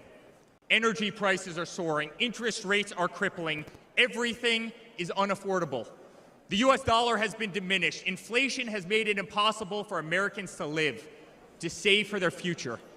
Our infrastructure is crumbling. Our border is out of control. Millions are dead and displaced in Russia and Ukraine, a war that has no end and a war that we are funding. The Middle East has become a hornet's nest. Our greatest ally, Israel, totally under siege. Fentanyl is killing our youth and destroying families, while the current administration stands idly by, hoping their inaction will import illegal votes.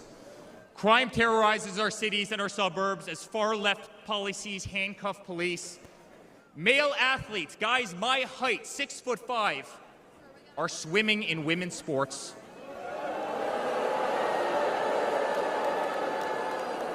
Destroying the dreams of young girls who have trained every minute of their lives.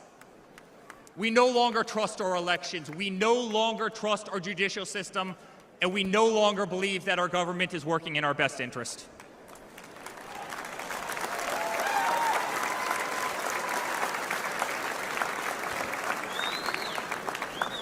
In spite of where we are today as a nation, I'd like to speak to every American.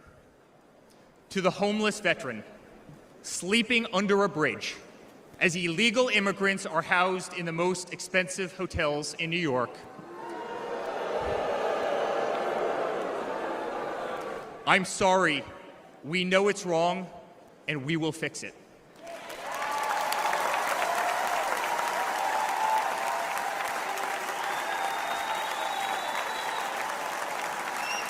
To the single mother who can no longer afford her rent, afford groceries, and has been forced to work 3 jobs, I'm sorry. It does not have to be this way.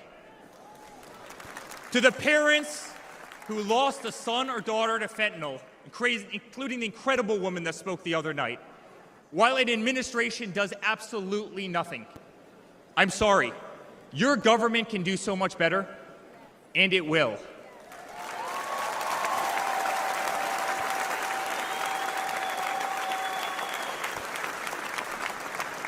To the children who are being brainwashed instead of learning the fundamentals in school, I'm sorry. There are teachers who care, and my father will empower them.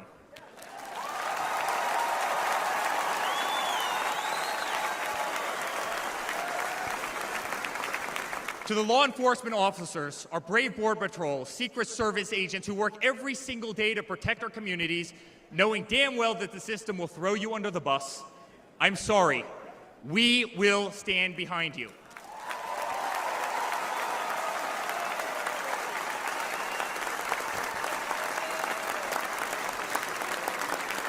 To commuters often petrified to take a bus, take a train, or walk the streets in cities across our nation, I'm sorry. That man right there will fix this.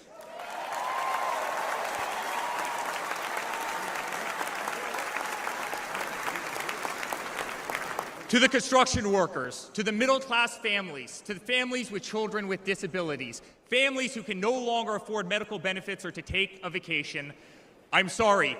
We will make America great again.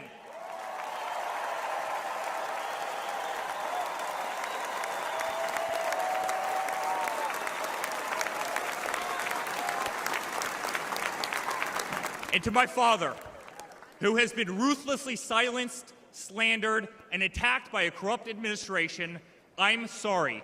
We know, and America knows, that they're not just after you, they're after all of us, and you just happen to be standing in their way.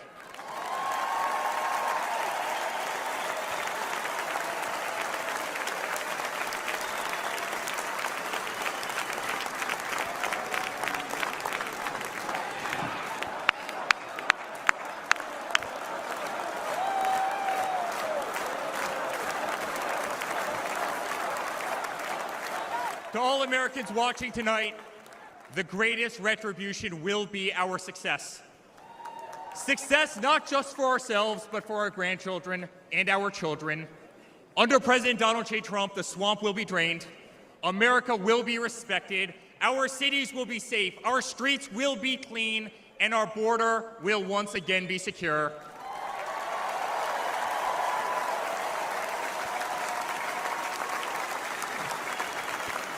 We will have peace. We will have prosperity. Your hard-earned tax dollars will enrich a better America, not be squandered in corrupt foreign nations. Education will be handed back to the states. We will no longer be 30th in the world. We will be first.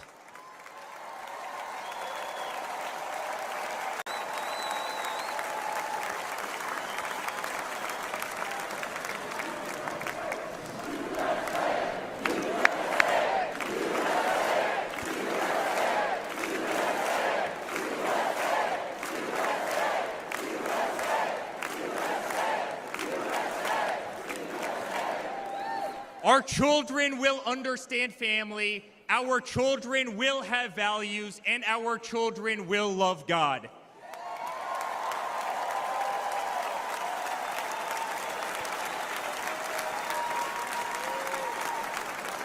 Our country will prioritize free speech, respect freedom of religion, and honor our Constitution.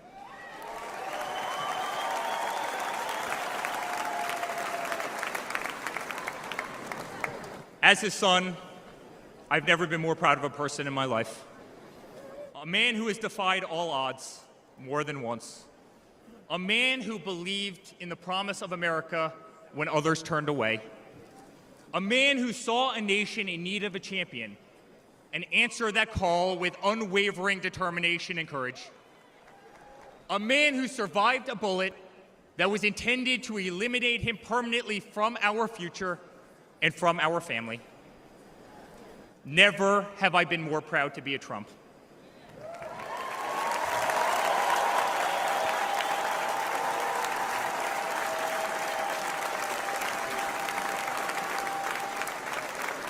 Never have I been more proud to stand by my father's side. I remain incredibly honored to be part of this journey, a journey with all of you, a journey to save the greatest country on earth, a journey with the most incredible people I have ever met. Dad,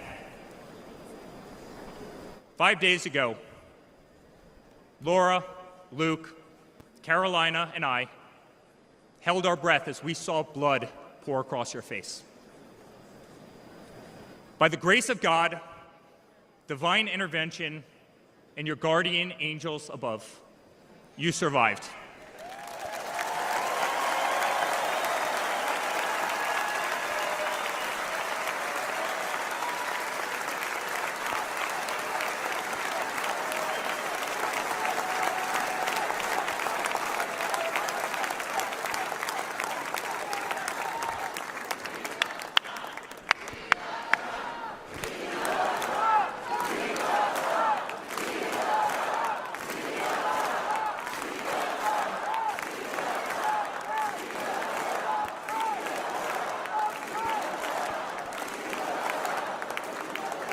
You are the greatest fighter I have ever seen.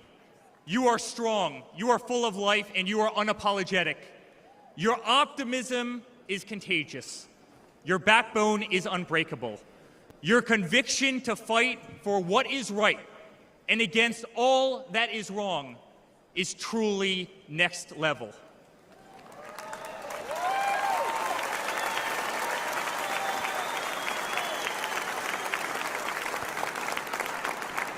The whole world saw your strength as you stood up. You wiped the blood off your face, and you put your fist in the air in a moment that will be remembered as one of the most courageous acts in the history of American politics.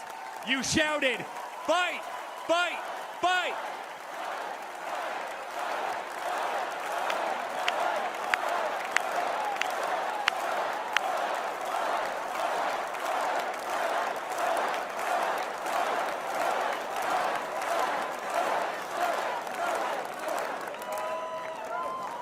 I'm honored to be your son. I'm honored to speak to our great nation tonight. You are a true leader. You epitomize strength. Our country loves you. Our country appreciates you. Our country misses you. And on November 5th, our country will re-elect you as the 47th President of the United States of America. Good night, Milwaukee. God bless you all. Wow. Pretty great. There you have it from Eric Trump at RNC 2024 Milwaukee. We're waiting for Donald Trump's opportunity to go up here soon and speak, as they look like they're going to commercial here. A quick break. As soon as Trump goes live, I'll be sharing that here. Eric Trump saying they're not going after him, talking about his dad. They're after you. And he's just standing in their way. Of course, a tip of the hat to Trump, who originally had said those words many times. Wow. And we saw to Trump in the audience there with his granddaughter Carolina in his lap. Here we have that. If you missed it, let's put that up here.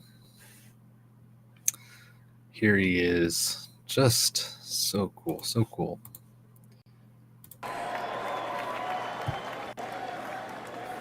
There he is. 8 years ago. And she sat with him that whole time Eric Trump was speaking. Just adorable. And there's J.D. Vance next to Trump as well. Wow. So we're waiting for Trump's turn. I don't know if he's next or who is next, but Trump should be going up there soon. And that's what we're waiting for. Thank you all for tuning in. Please like, subscribe, leave your comments and your thoughts on what we are witnessing unfold. History in the making. We do have some breaking news as we watch that. Let me jump over to that. There are reports here. Gosh, where did I put them? Well, here's Roz Global on X came out and said, breaking, there will be an important statement by the Yemeni armed forces in the coming hours to announce a qualitative military operation, the group says. This is unconfirmed, but Roz Global does a good job of reporting this stuff. And so we're waiting on an update, see if anything comes from the Yemeni armed forces, as things are continuing to be hot as far as the wars go under Biden. Trey Yingst says he is in Tel Aviv now at the site. He says there has been some sort of explosion and that he is gathering details. So just kind of interesting that as this convention goes on, we're seeing global conflict continue. There are also reports of some other reports as well. Meanwhile, we do have unrest happening. We have unrest and riots going on in the UK. Just horrible stuff going on, unfortunately. And we'll get to that in a moment here. I do not want to miss Trump. It looks like they're playing some music.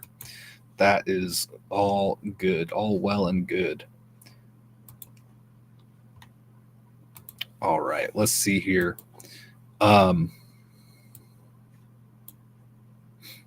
Let's take a quick look at these riots. Why don't we? Since that's what I was just talking about. This has been unfolding a little bit as the day's been going on. But with all things considered, man, there's only so much we can cover in the allotted amount of time in a day, right? But this is worth covering. I think it's important. Riots are still happening in Hare Hills, Leeds, UK. The migrant community are rioting tonight after social services removed 5 children from parents earlier after one was taken to the hospital with a head injury. This is according to World Source 24, World Source News 24/7 on X. And they posted a couple of videos showing people showing people, large crowds, smoke, fires, vehicles, people throwing things, and just general commotion over there in the UK. And this is being attributed to the migrant community as of now. Newly elected councillor of Hare Hills, Mothin Ali, is blaming the police for tonight's riots in Leeds because they don't speak Urdu. This is according to World Source 24, who's covering these riots. Just here's some more video of some of the crowds and people. This looks like it's being streamed on, I don't know what this is. You guys might recognize it better than I do. Maybe TikTok or Instagram or something. It looks like just, you can see some of the crowds here. Fires ablaze in the background. Migrants cheer and celebrate after forcing riot police to retreat as they set fire to the streets. Even video of them catching a bus on fire. Here is a clip of a bus from a couple hours ago, completely engulfed in flames in England. Andy No reported at 3:38 p.m. Pacific. As it has become dark, the migrant rioters in Harris, Leeds, England have started carrying out arson attacks. The rioters' violence was started by social services responding at a home with an at-risk endangered children. Let's check in real quick here. It looks like Melania has joined J.D. Vance at the RNC. We're waiting for Trump to speak here shortly. I'm hoping we see him next, although I'm not sure. Stand by and we will catch it as soon as he is live. They are playing ads right now for Trump. Onward here. Let me go check what else we got breaking.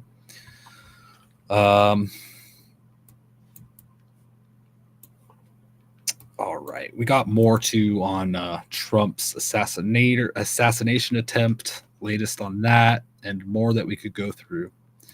And just some other news, but I'm trying to see what's breaking here.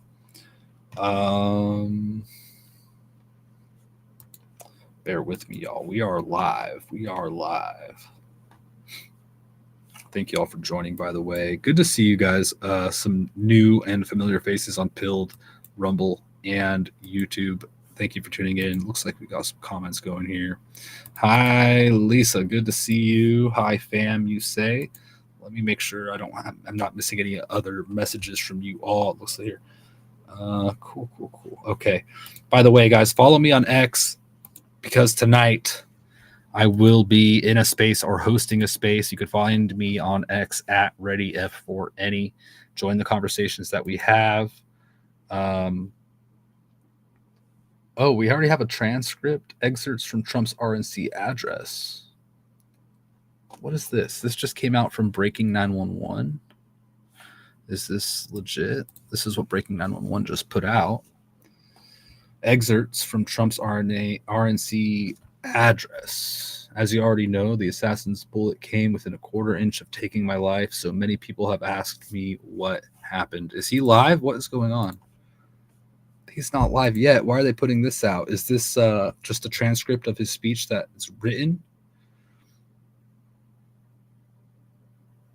It says here, allegedly, excerpts from Trump's RNC address, quote, as you already know, the assassin's bullet came within a quarter inch of taking my life. So many people have asked me what.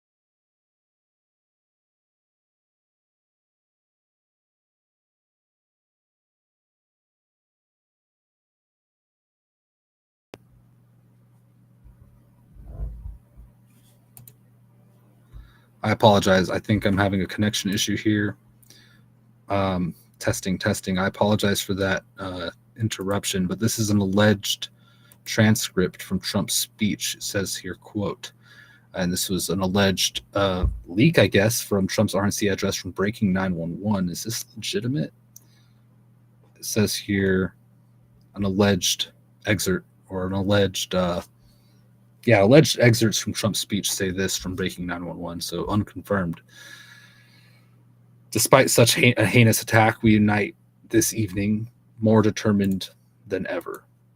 Our resolve is unbroken and our promise is unchanged to deliver a government that serves the American people. I wonder, and we'll see here in a moment, if these are Trump's actual words or if this is just some bad information from Breaking 911, but they're alleging that these are excerpts from Trump's speech that we're waiting for here.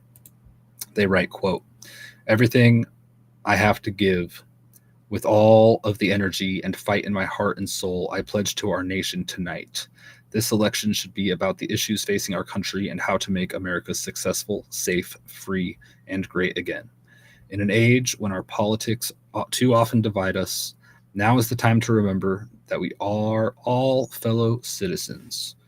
We are one nation under God, indivisible, with liberty and justice for all." They're playing a commercial right now on RNC 2024. Right, that what you just heard was Breaking 911 with an alleged excerpt from Trump's upcoming address, RNC address that we're waiting for now. Please take the time, hit the like, subscribe where you are, and I want to take a moment to thank everybody who's tuned in and everybody who supports me. Sue is here. Hi, Sue. Sue says, "Howdy, Vince. Thank you for tuning in. I hope you're doing well." What a day, and such a pleasure to be with you all tonight as we watch this unfold. Trump is slated to speak anytime now. I don't know why, but I'm thinking he's next. I don't know. If you guys have more information, let me know, but I have it up here. As soon as he's up, we'll be watching it. But I want to thank Sue, Lisa, Chuck, Jonathan.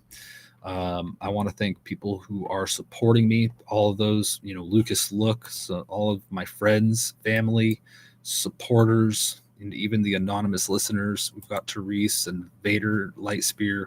Thank you all for tuning in tonight. I really appreciate it. Hope you're finding some enjoyment in this as we go over the news and events, what's breaking and what happened. And we wait for Donald Trump to take the stage at the RNC tonight. We just heard from Eric Trump.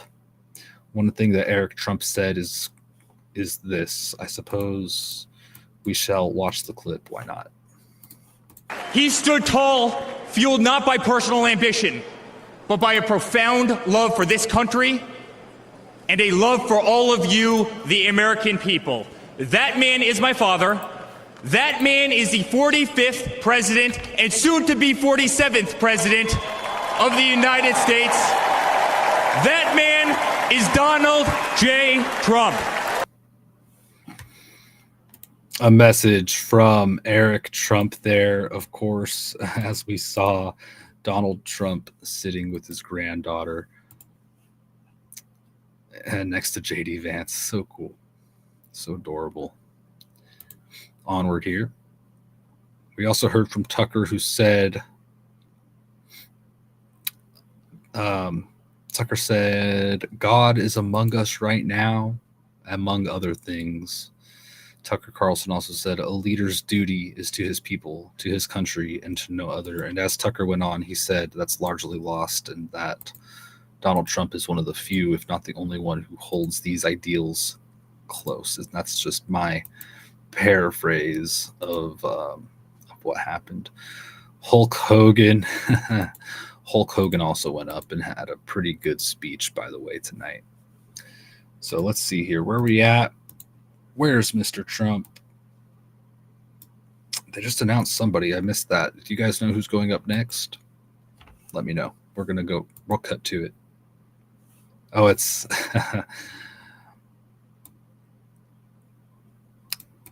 yeah. So we have a performance right now by Kid Rock as they prepare for Donald Trump to take the stage. I am going to cut to that as soon as it's available. After this performance, we'll come back here with Donald J. Trump's speech from the RNC. So stand by, everybody.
And I'm back. Sorry, guys. Here I am.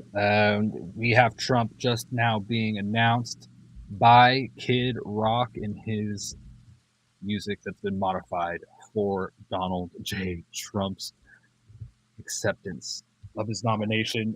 He's not live yet. He's preparing to take the stage now, and we will play Trump's speech.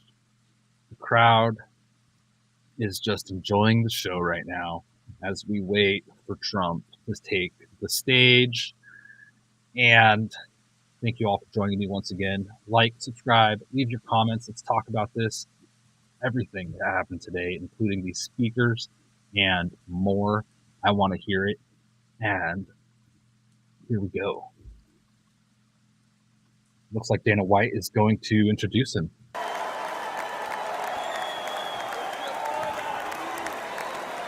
Good evening, ladies and gentlemen. I am Dana White. I am the CEO and president of the Ultimate Fighting Championship.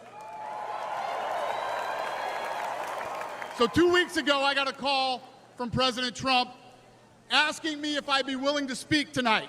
As usual, there was no pressure, no demands. He asked me as a friend, and of course I said yes. Then, after I accepted his offer, he sent me a text message, and I just want to read to you a little piece of what President Trump wrote to me. Dana, I'm so honored that you will be doing the introduction at the National Republican Convention. Think of it as the biggest fight you ever had, a fight for our country and even the world. I only wish you didn't have to interrupt your family trip, but I hope they understand they love you and they know how important this is. Now think about this. This man's running for president of the United States. He's fighting for the future of this country, and he's concerned about interrupting my family trip. That's the President Trump that I know, a man who truly cares about people. The mainstream media likes to push the narrative that he doesn't care about anyone but himself. I absolutely know that's not the truth, because I've been friends with this guy for 25 years. And for the people who know me, they'll know this is true. I just want to make something very clear. Nobody in the Trump campaign has ever told me what to say. Nobody tells me what to say, and I'm nobody's puppet.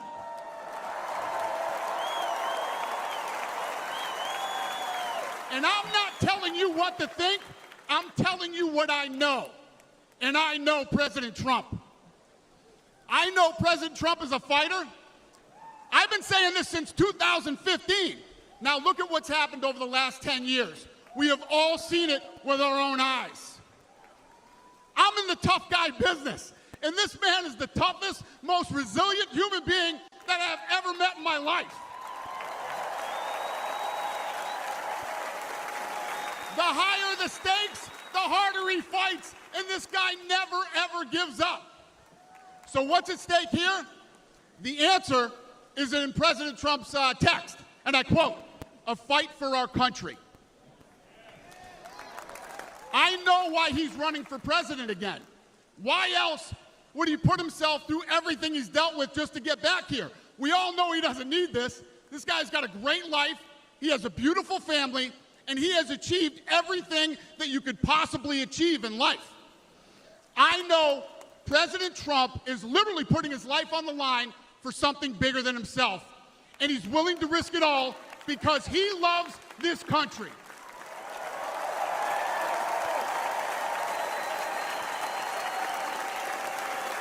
And I know he wants what's best for the American people, all American people. I know he's running for president to save our American dream. I'm living the American dream, and I know the American dream is very real. Whether you were born in this country or came here from someplace else, this is the last real land of opportunity. Wow. President Reagan once said, government's first duty is to protect the people, not run their lives. And if you're buried in government red tape, how will you ever start your own business? If you're struggling to pay your bills, how can you ever afford to start a family? And if you don't feel safe in your own town, why would you ever buy a house? I know that President Trump is fighting to save the American dream, and that's what's at stake in this election. We are choosing who we want to lead us in this fight.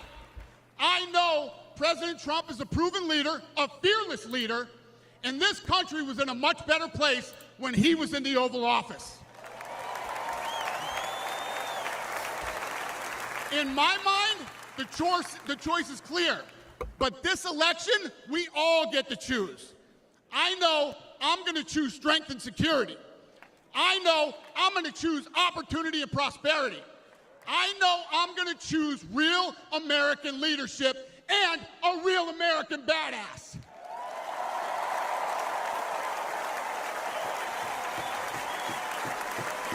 And I'm not telling you what choice to make, and I'm not telling you what to think.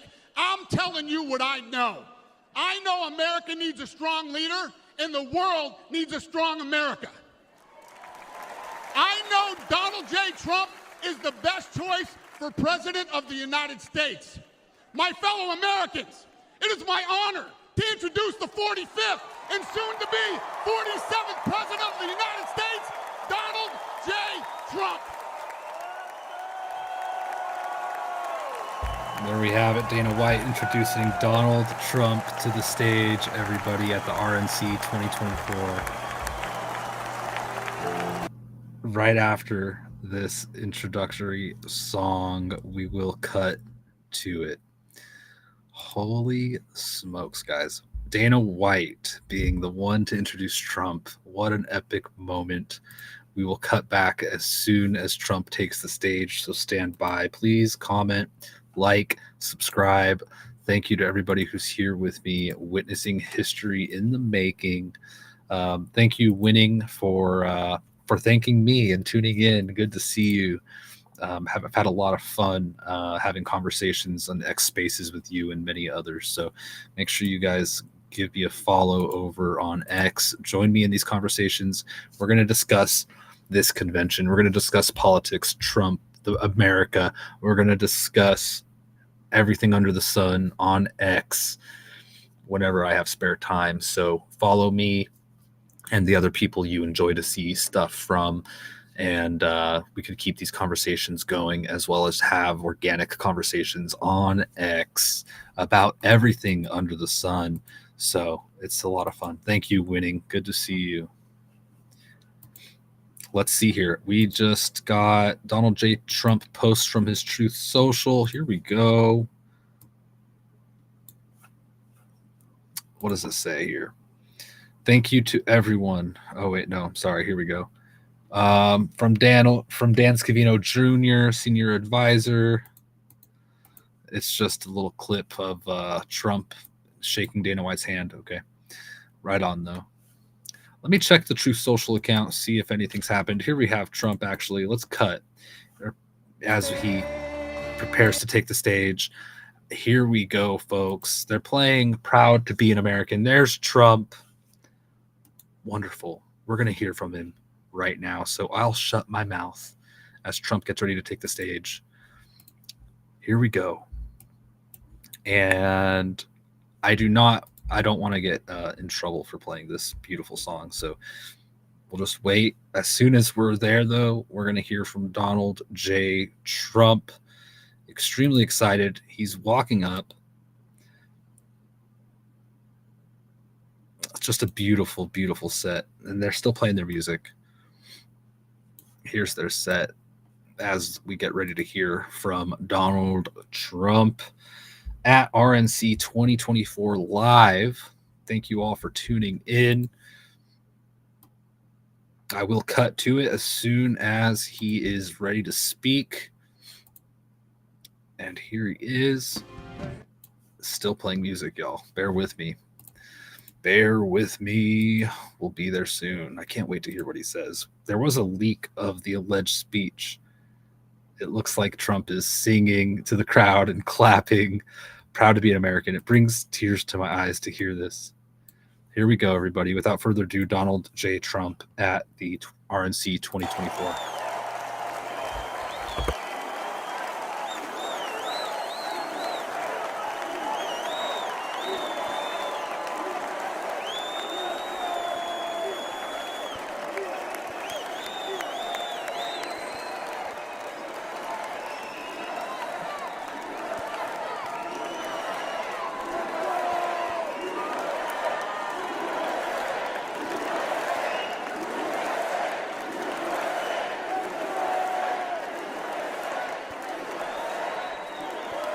Thank you very much. Thank you very, very much. Wow. And thank you, Dana. Thank you, Kid Rock, sometimes referred to as Bob. And thank you, Lee, right from the beginning. Thank you very much. What a talent. What a beautiful, beautiful soul. Thank you. Friends, delegates, and fellow citizens, I stand before you this evening with a message of confidence, strength, and hope. 4 months from now, we will have an incredible victory, and we will begin the 4 greatest years in the history of our country. Together, we will launch a new era of safety, prosperity, and freedom for citizens of every race, religion, color, and creed. The discord and division in our society must be healed. We must heal it quickly. As Americans, we are bound together by a single fate and a shared destiny. We rise together or we fall apart. I am running to be president for all of America, not half of America, because there is no victory in winning for half of America. So tonight, with faith and devotion, I proudly accept your nomination for President of the United States. Thank you.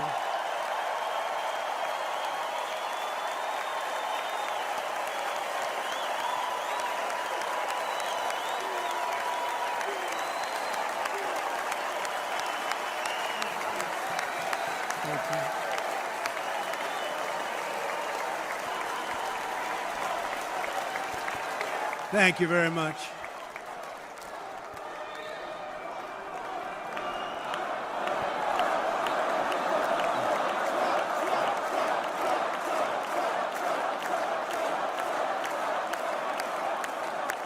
Thank you very much.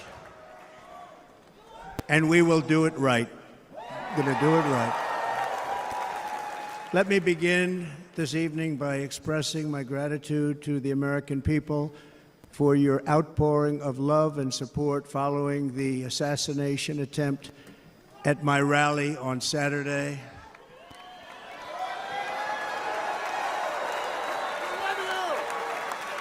As you already know, the assassin's bullet came within a quarter of an inch of taking my life. So many people have asked me, what happened? Tell us what happened, please. And therefore, I will tell you exactly what happened, and you'll never hear it from me a second time because it's actually too painful to tell. It was a warm, beautiful day in the early evening in Butler Township in the great Commonwealth of Pennsylvania. Music was loudly playing, and the campaign was doing really well. I went to the stage, and the crowd was cheering wildly. Everybody was happy. I began speaking very strongly, powerfully, and happily because I was discussing the great job my administration did on immigration at the southern border. We were very proud of it.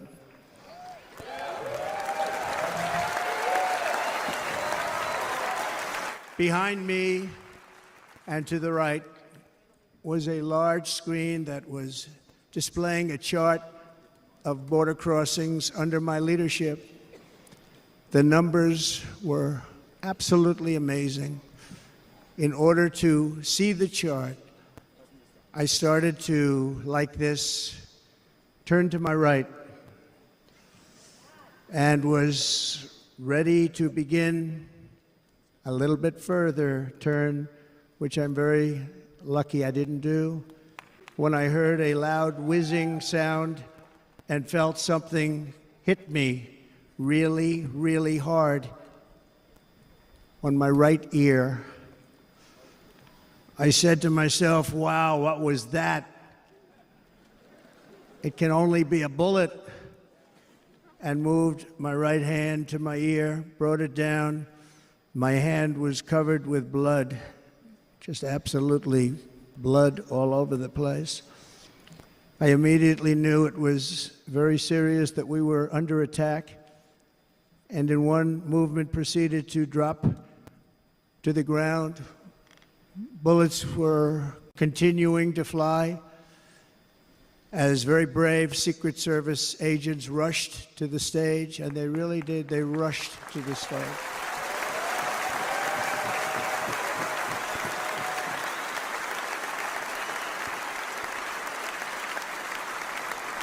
These are great people, at great risk, I will tell you, and pounced on top of me so that I would be protected.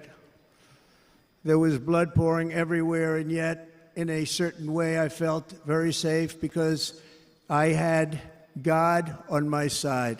I felt that.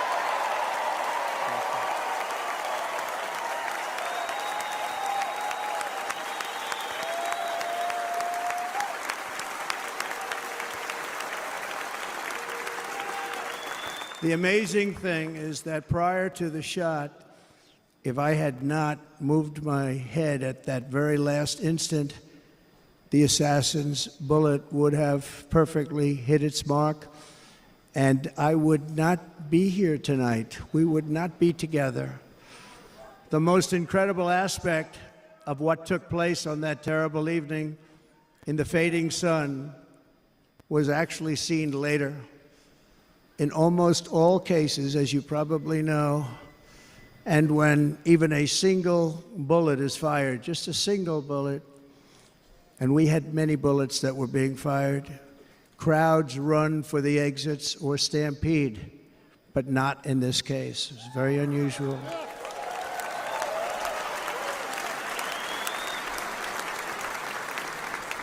This massive crowd of tens of thousands of people stood by and didn't move an inch. In fact, many of them bravely but automatically stood up looking for where the sniper would be. They knew immediately it was a sniper, and then began pointing at him. You can see that if you look at the group behind me. That was just a small group compared to what was in front. Nobody ran, and by not stampeding, many lives were saved. But that isn't the reason that they didn't move. The reason is that they knew I was in very serious trouble. They saw it. They saw me go down. They saw the blood and thought, actually most did, that I was dead. They knew it was a shot to the head. They saw the blood. And there's an interesting statistic. The ears are the bloodiest part. If something happens with the ears, they bleed more than any other part of the body. For whatever reason, the doctors told me that. I said, why is there so much blood? He said, it's the ears. They bleed more. So we learned something, but they just, this beautiful crowd, they didn't want to leave me. They knew I was in trouble. They didn't want to leave me. And you can see that love written all over their faces. Incredible people. They're incredible people. Bullets were flying over us, yet I felt serene. But now the Secret Service agents were putting themselves in peril. They were in very dangerous territory. Bullets were flying right over them, missing them by a very small amount of inches. And then it all stopped. Our Secret Service sniper, from a much greater distance and with only one bullet used, took the assassin's life, took him out.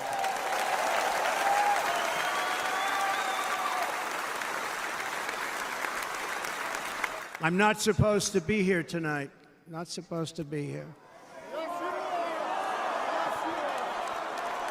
No.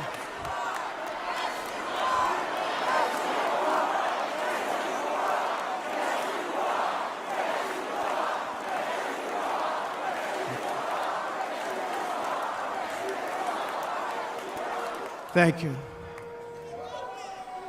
But I'm not. And I'll tell you, I stand before you in this arena only by the grace of Almighty God.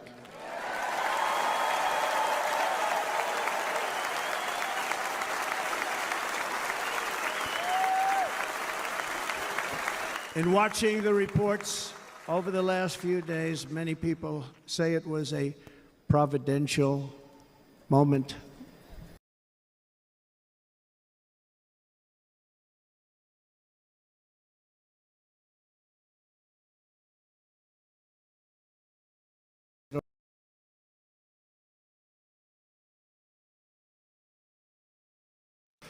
But I could see it, and I wanted to do something to let him know I was okay.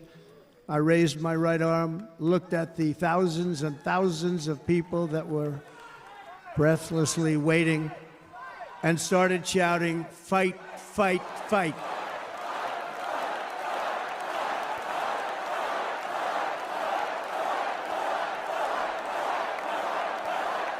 Thank you.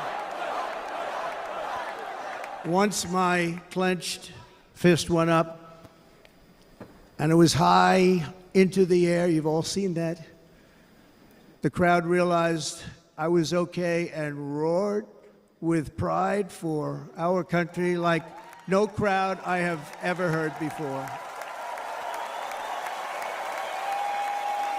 Never heard anything like it. For the rest of my life, I will be grateful for the love shown by that giant audience of patriots that stood bravely on that fateful evening in Pennsylvania. Tragically, the shooter claimed the life of one of our fellow Americans, Corey, comparator, unbelievable person, everybody tells me. Unbelievable. And seriously wounded, two other great warriors, spoke to them today, David Dutch and James Copenhaver, two great people. I also spoke to all three families of these tremendous people. Our love and prayers are with them and always will be. We're never going to forget them. They came for a great rally. They were serious Trumpsters, I want to tell you. They were serious Trumpsters and still are. But Corey, unfortunately, we have to use the past tense. He was incredible. He was a highly respected former fire chief, respected by everybody. Was accompanied by his wife, Helen, incredible woman. I spoke to her today, devastated, and two precious daughters. He lost his life selflessly acting as a human shield to protect them from flying bullets. He went right over the top of them and was hit. What a fine man he was.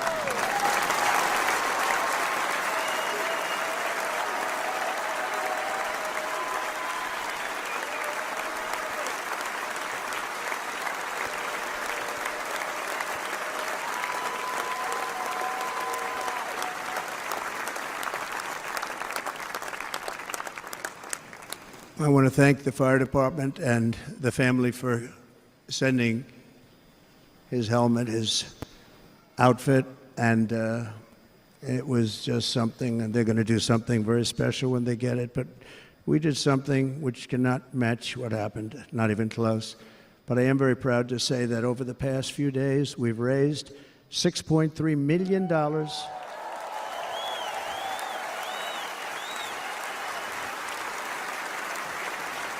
for the families of David, James, and Corey, including from a friend of mine, just called up. He sent me a check right here. I just got it.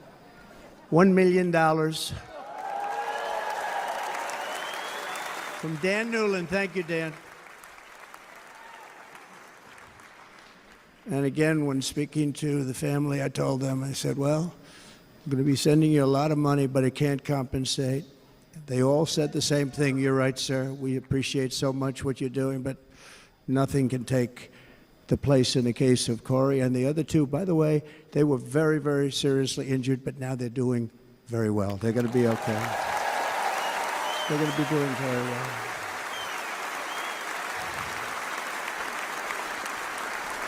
They're warriors. So now I ask that we observe a moment of silence in honor of our friend Corey.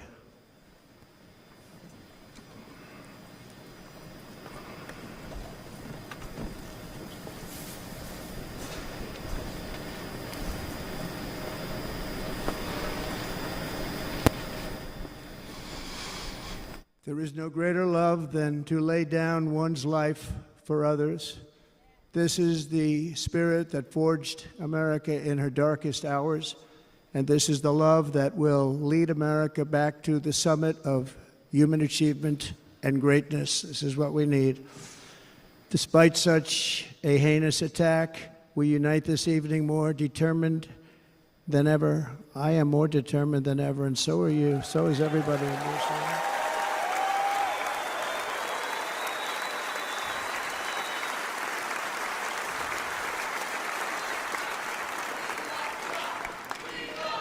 Thank you. Thank you very much.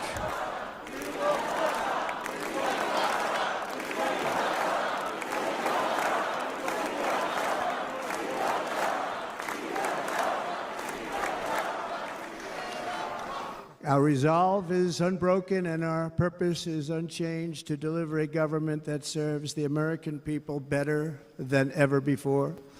Nothing will stop me in this mission because our vision is righteous and our cause is pure. No matter what obstacle comes our way, we will not break, we will not bend, we will not back down, and I will never stop fighting for you, your family, and our magnificent country. Never.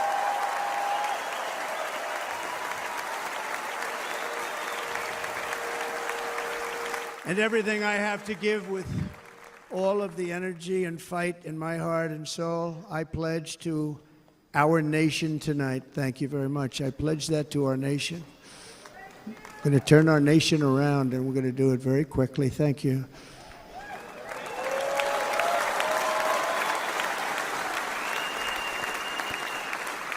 This election should be about the issues facing our country and how to make America successful, safe, free, and great again.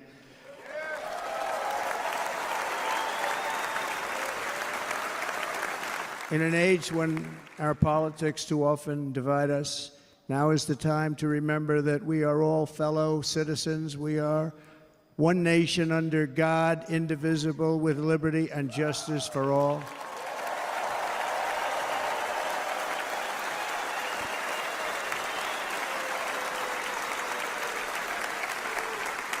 And we must not criminalize dissent or demonize political disagreement, which is what's been happening in our country lately at a level that nobody has ever seen before.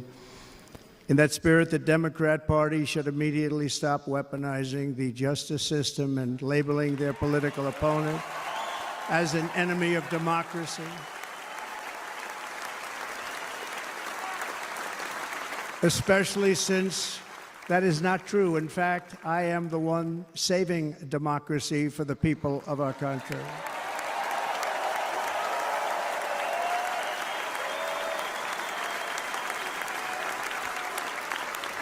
And very big news, as you probably just read. On Monday, a major ruling was handed down from a highly respected federal judge in Florida, Eileen Cannon, finding that the prosecutor and the fake documents case against me were totally unconstitutional, and the entire case was thrown out of court. With all of that publicity, thrown out of court. If Democrats want to unify our country, they should drop these partisan witch hunts, which I have been going through for approximately 8 years. And they should do that without delay and allow an election to proceed that is worthy of our people. We're going to win it anyway, but worthy of our people. On this journey, I am deeply honored to be joined by my amazing wife, Melania.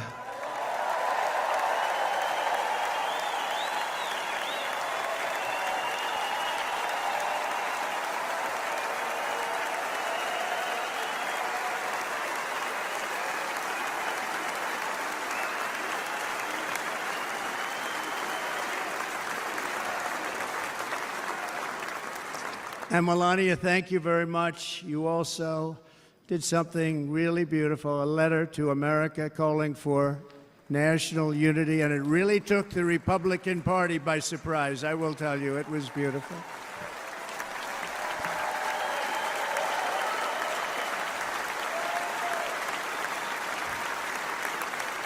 fact, some very serious people said that we should take that letter and put it as part of the Republican platform. That would be an honor, wouldn't it?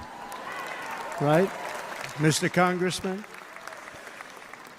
But it captivated so many, so I also want to thank my entire family for being here. Don, Kimberly, Ivanka and Jared, Eric and Lara, Tiffany and Michael, Barron. We love our Barron.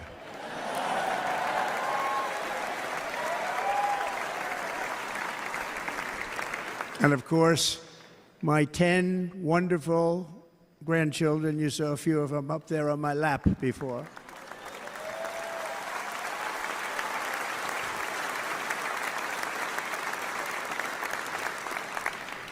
And how good was Dana? Was Dana good? I mean, was he good? He was on probably the only vacation he's had in about, maybe ever, because he works, but about 10 years with his wife, very far away. I won't tell you where, but very, very far away, beautiful place. And my people called, and he said, I won't be able to do it. This is many, many years. I promised my wife I can't do it.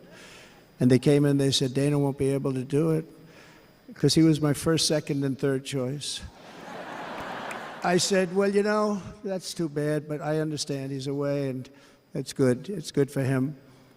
And that was it. About 30 minutes later, she came back in, sir, Dana just called, he's going to do it. And his wife, she said, you can't turn him down, you just can't do it, you have to go. That's a good wife.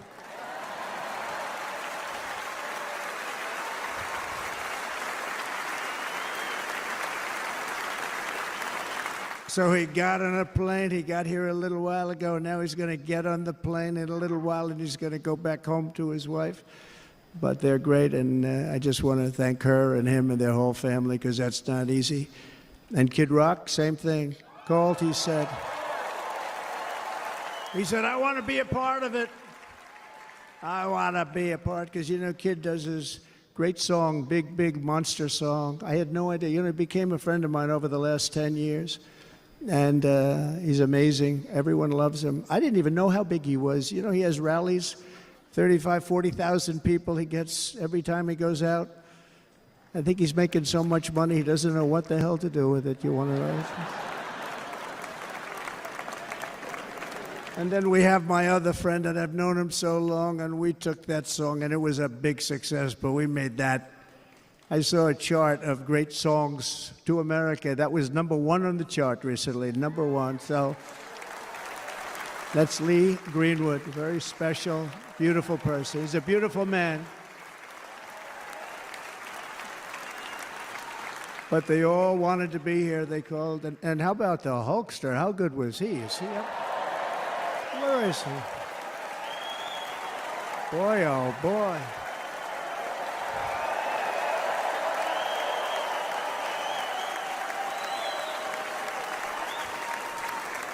They may call that entertainment. I know about entertainment, but when he used to lift a 350-pound man over his shoulders and then bench press him 2 rows into the audience, I say maybe entertainment, but he is one strong son of a gun. I will tell you, I watched it many times.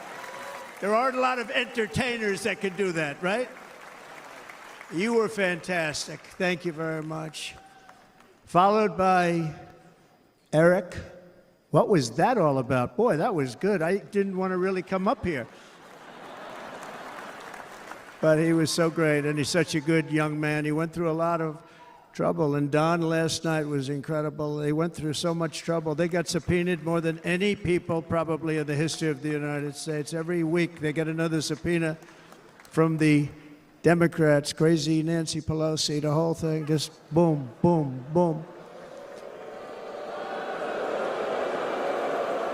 They've got to stop that because they're destroying our country. We have to work on making America great again, not on beating people. And we won. We beat them and all. We beat them on the impeachments. We beat them on indictments. We beat them. But the time that you have to spend, if they would devote that genius to helping our country, we'd have a much stronger and better country.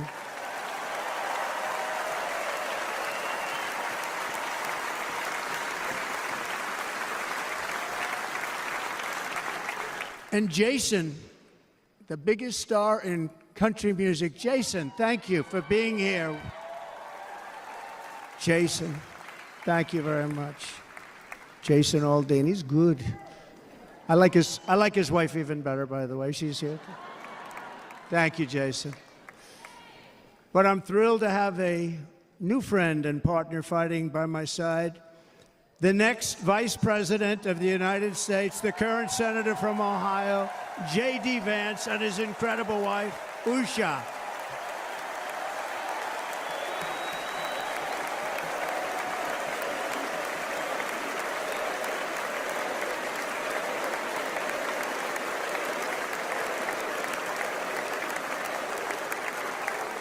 He's going to be a great Vice President. He's going to be great. He'll be with this country and with this movement, greatest movement in the history of our country, Make America Great Again.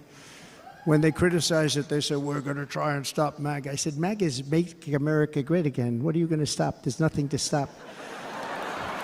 Then they say, oh, that's right. It's very tough to fight it. And all of the people that did try and fight it have failed. But he's going to be with us for a long time, and it was an honor to select him. Great, great student at Yale. His wife was a great student at Yale. They met at Yale. These are two smart people. So, J.D., you're going to be doing this for a long time. Enjoy the ride.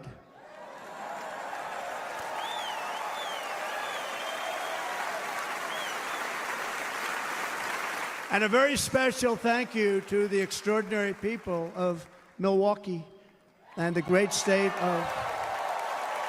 Oh, there they are. There they are. You are so easy to spot.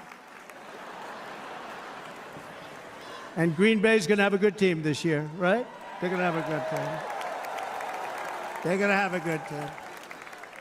Most of the audience doesn't like it, but it's true. You're going to have a very good team this year. And by the way, Wisconsin, we are spending over $250 million here, creating jobs and other economic development all over the place. So I hope you will remember this in November and give us your vote. I am trying to buy your vote. I'll be honest about that.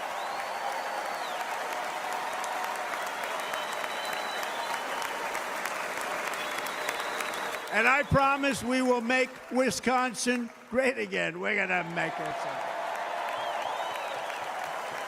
Thank you, Mr. Governor. Thank you very much. Thank you. I'm here tonight to lay out a vision for the whole nation. To every citizen, whether you're a young or old man or woman, Democrat, Republican, or independent, black or white, Asian or Hispanic, I extend to you a hand of loyalty and of friendship. Together we will lead America to new heights of greatness like the world has never seen before. We were right there in the first term. We got hit with COVID. We did a great job. Nobody knew what it was, but nobody's ever seen an economy pre-COVID. And then we handed over a stock market that was substantially higher than just prior to COVID.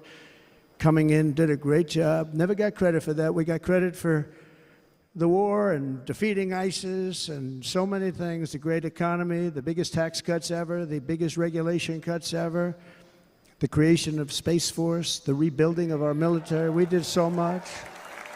We did so much. Right to try. Right to try is a big deal. We got right to try. They were trying to get that for 52 years. Somebody's terminally ill, and hopefully there's nobody in this audience, but it does happen a lot. They're terminally ill and they can't use our new space-age drugs and other things that we are way ahead. We have the greatest doctors in the world, the greatest laboratories in the world, and you can't do it. They've been trying to get that approved for 52 years. Wasn't that easy? The insurance companies didn't want to do it. They didn't want the risk. The labs didn't want to do it because if it didn't work, people are pretty far down the line toward death. They didn't want to do it. The doctors didn't want to have it on their records, so I got everybody into an office. 52 years they tried. Sounds simple, but it's not. And I got them to agree that somebody that needs it will, instead of going to Asia, Europe, or someplace, or if you have no money, going home and dying, just die. We got them to sign an agreement, agree to it, where they're not going to sue anybody. They're going to get all of this stuff. They're going to get it really fast. And what's happened is we're saving thousands and thousands of lives. It's incredible. Right to try. It's a great feeling. Under our leadership, the United States will be respected again. No nation will question our power. No enemy will doubt our might. Our borders will be totally secure. Our economy will soar. We will return law and order to our streets, patriotism to our schools, and importantly, we will restore peace, stability, and harmony all throughout the world. But to achieve this future, we must first rescue our nation from failed and even incompetent leadership. We have totally incompetent leadership. This will be the most important election in the history of our country. Under the current administration, we are indeed a nation in decline. We have an inflation crisis that is making life unaffordable, ravaging the incomes of working and low-income families, and crushing, just simply crushing our people like never before. They've never seen anything like it. We also have an illegal immigration crisis, and it's taking place right now as we sit here in this beautiful arena. It's a massive invasion at our southern border that has spread misery, crime, poverty, disease, and destruction to communities all across our land. Nobody's ever seen anything like it. Then there's an international crisis, the likes of which the world has seldom been part of. Nobody can believe what's happening. War is now raging in Europe and the Middle East. A growing specter of conflict hangs over Taiwan, Korea, the Philippines, and all of Asia. And our planet is teetering on the edge of World War III. And this will be a war like no other war because of weaponry. The weapons are no longer army tanks going back and forth shooting at each other. These weapons are obliteration. It's time for a change. This administration can't come close to solving the problems. We're dealing with very tough, very fierce people. They're fierce people. And we don't have fierce people. We have people that are a lot less than fierce, except when it comes to cheating on elections and a couple of other things. Then they're fierce. Then they're fierce. So tonight, I make this pledge to the great people of America. I will end the devastating inflation crisis immediately, bring down interest rates, and lower the cost of energy. We will drill, baby, drill.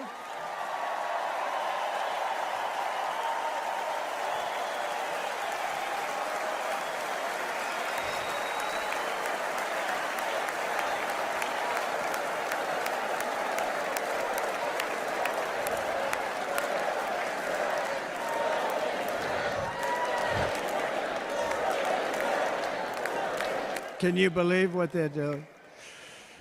But by doing that, we will lead a large-scale decline in prices. Prices will start to come down. Energy raised it. They took our energy policies and destroyed them. Then they immediately went back to them, but by that time, so much was lost. But we will do it at levels that nobody's ever seen before, and we'll end lots of different things. We'll start paying off debt and start lowering taxes even further. We gave you the largest tax cut. We'll do it more. You know, people don't realize I brought taxes way down, way down, and yet we took in more revenues the following year than we did when the tax rate was much higher. Most people said, how did you do that? Because it was incentive. Everybody was coming to the country. They were bringing back billions and billions of dollars into our country. The companies made it impossible to bring it back. The tax rate was too high, and the legal complications were far too great. I changed both of them, and hundreds of billions of dollars by Apple and so many other companies were brought back into our nation, and we had an economy the likes of which no nation had ever seen. China, we were beating them at levels that were incredible. And they know it. They know it. We'll do it again, but we'll do it even better.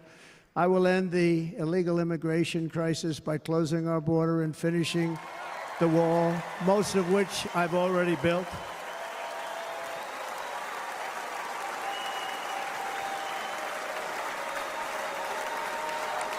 On the wall, we were dealing with a very difficult Congress. And I said, oh, that's okay. We won't go to Congress. I call it an invasion. We gave our military almost $800 billion. I said, I'm going to take a little of that money because this is an invasion. And we built, most of the wall is already built. And we built it through using the funds because what's better than that? We have to stop the invasion into our country that's killing hundreds of thousands of people a year. We're not going to let that happen.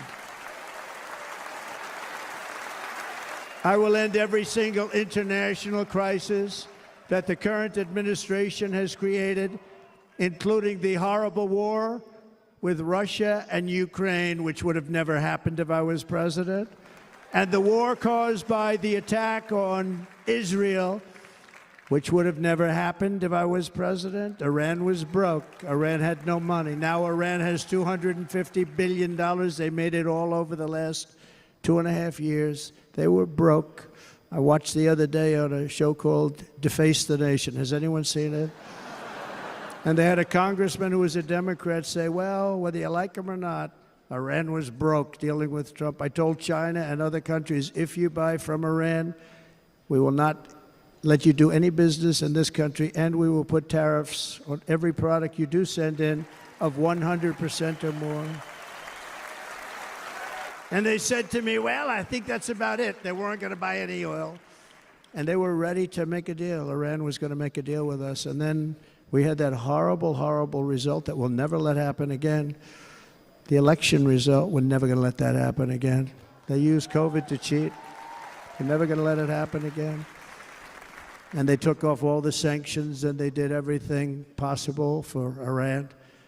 And now Iran is very close to having a nuclear weapon, which would have never happened. This is a shame what this administration, the damage that this administration has done. And I say it often, if you took the 10 worst presidents in the history of the United States, think of it, the 10 worst, added them up, they will not have done the damage that Biden has done. Only going to use the term once. Biden, I'm not going to use the name anymore, just one time. The damage that he's done to this country is unthinkable. It's unthinkable.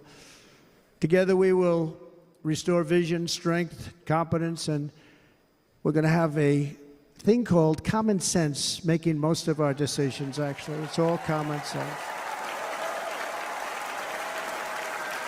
Just a few short years ago, under my presidency, we had the most secure border and best economy in the history of our country, in the history of the world. We had the greatest economy in the history of the world. We had never done anything like it. We were beating every country, including China, by leaps and bounds. Nobody had seen anything like it. We had no inflation, soaring incomes were going. Nobody can believe it. You can't believe what happened 4 years ago is happening now in reverse.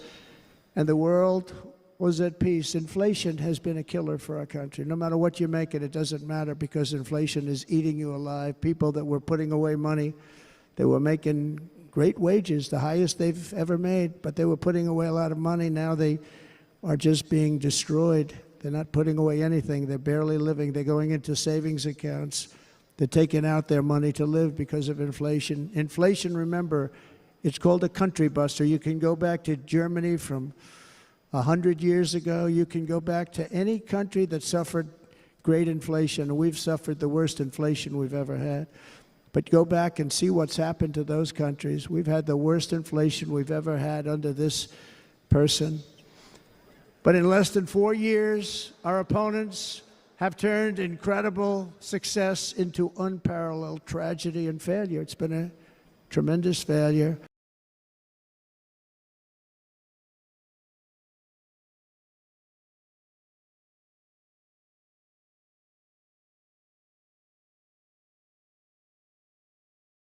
Jobs at it, 100 taken by illegal aliens. And you know who's being hurt the most by millions of people?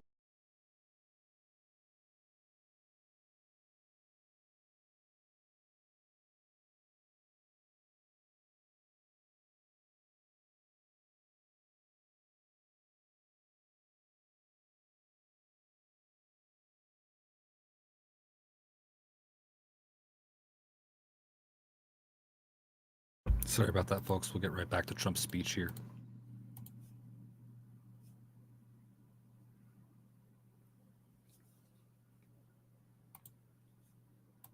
Despair and depression. We cannot and will not let this continue. Less than 4 years ago, we were a great nation, and we will soon be a great nation again. We're going to be a great nation again.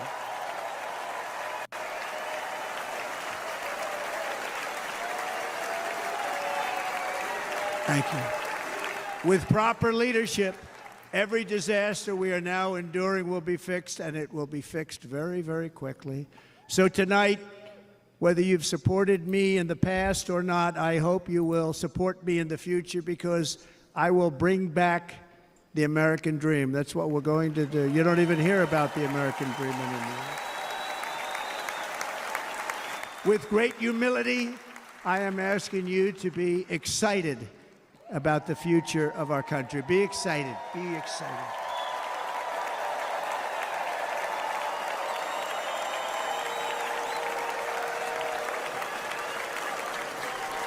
And by the way, the news reports, look at all of those big networks. Look at them. They're all here. But every one of them has said this could be the most organized, best run, and most enthusiastic convention of either party that they've ever seen. Every single one.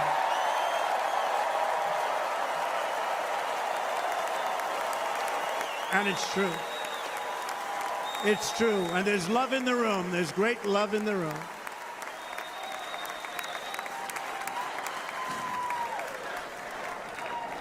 So I better finish strong. Otherwise, we'll blow it, and we can't let that happen. Now, this was great. All of the great people that spoke, and everybody hit a home run. I mean, there's not one that I can think of where I said, oh, gee, that wasn't great. Every single person. I refuse to be the only one. Don't do that to me. They're already getting ready. See, I gave them an idea.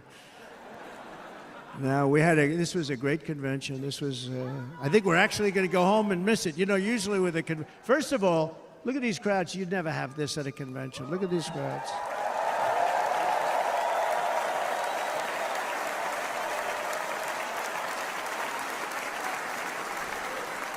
Love. It's about love. This week, the entire Republican Party has formally adopted an agenda for America's renewal, and you saw that agenda. And it's very short compared to the long, boring, meaningless agendas of the past, including the Democrats. They write these things that are hundreds of pages long, and they never read them after they're done. In their case, fortunately, they don't read them because they're pretty bad. It's a series of bold promises that we will swiftly implement when you give us a Republican House. And Mr. Speaker, thank you very much. We have our great Speaker of the House with us tonight. Mr. Speaker, thank you very much. Thank you. A Republican Senate, we have many senators here, and send me back to our beautiful White House just a few short months from now. We're talking about just months. It can't come fast enough. We have to get it done. First, we must get economic relief to our citizens. Starting on day one, we will drive down prices and make America affordable again. We have to make it affordable. It's not affordable. People can't live like this. Under this administration, our current administration, groceries are up 57%, gasoline is up 60 and 70%, mortgage rates have quadrupled. And the fact is, it doesn't matter what they are because you can't get the money anyway. You can't buy houses. Young people can't get any financing to buy a house. The total household costs have increased an average of $28,000 per family under this administration. Republicans have a plan to bring down prices and bring them down very, very rapidly. By slashing energy costs, we will in turn reduce the cost of transportation, manufacturing, and all household goods. So much starts with energy.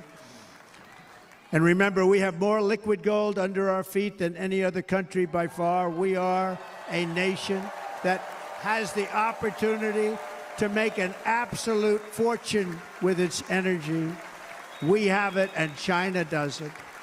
Under the Trump administration, just 3.5 years ago, we were energy independent, but soon we will actually be better than that. We will be energy dominant and supply not only ourselves, but we will supply the rest of the world with numbers that nobody has ever seen, and we will reduce our debt, $36 trillion.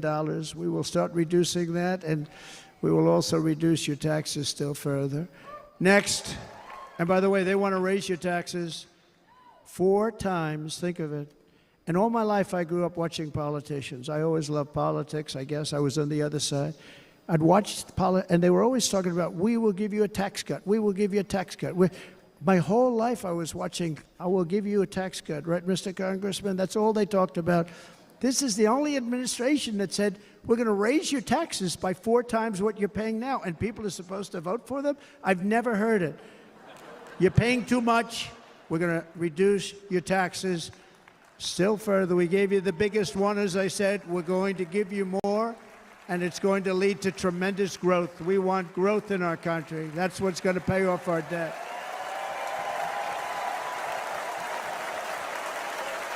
And next, we will end the ridiculous and actually incredible waste of taxpayer dollars that is fueling the inflation crisis. They spent trillions of dollars on things having to do with the Green New Scam. It's a scam.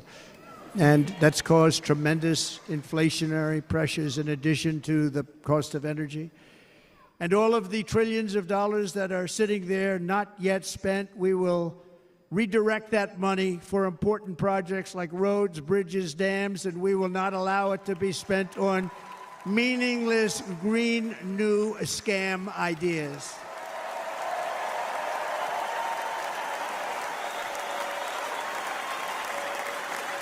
And I will end the electric vehicle mandate on day one.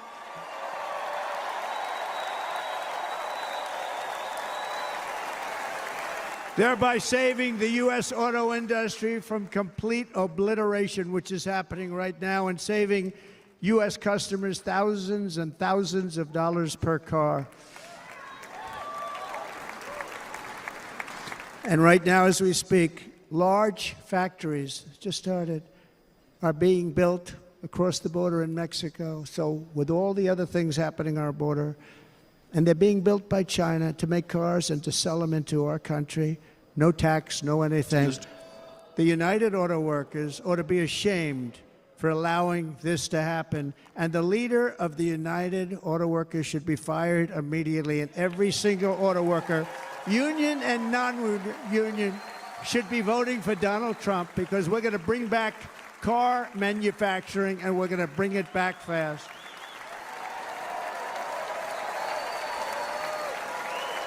They're building some of the largest auto plants anywhere in the world. Think of it, in the world. And we're going to bring it back. We're going to make them. We don't mind that happening, but those plants are going to be built in the United States, and our people are going to man those plants.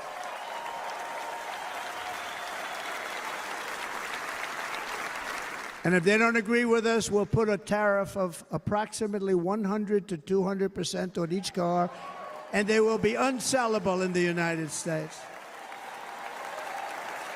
We have long been taken advantage of by other countries. And think of it, oftentimes these other countries are considered so-called allies. They've taken advantage of us for years. We lose jobs, we lose revenue, and they gain everything and wipe out our businesses, wipe out our people. I stopped it for 4 years. I stopped it, and we're really ready to make changes like nobody had seen before. And remember, USMCA, I got rid of NAFTA, the worst trade deal ever made, and replaced it with USMCA, which is, they say, the best trade deal ever made. Actually, probably the best trade deal was the deal I made with China, where they buy $50 billion worth of our product. They were buying nothing. They buy $50 billion worth. They had to. But I don't even talk about it because of COVID. I don't even mention it, frankly, because of what happened with the China virus.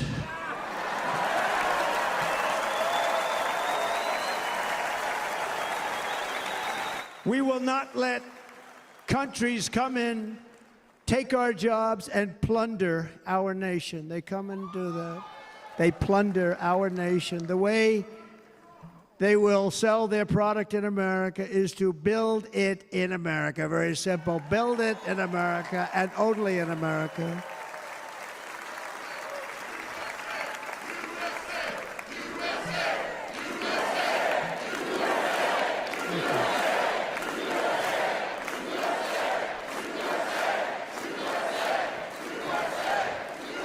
And this very simple formula, and Congress has to go along with us, and they will. This very simple formula will create massive numbers of jobs. We will take over the auto industry again, and many, many, hundreds of thousands of jobs. We lost so many jobs over the years.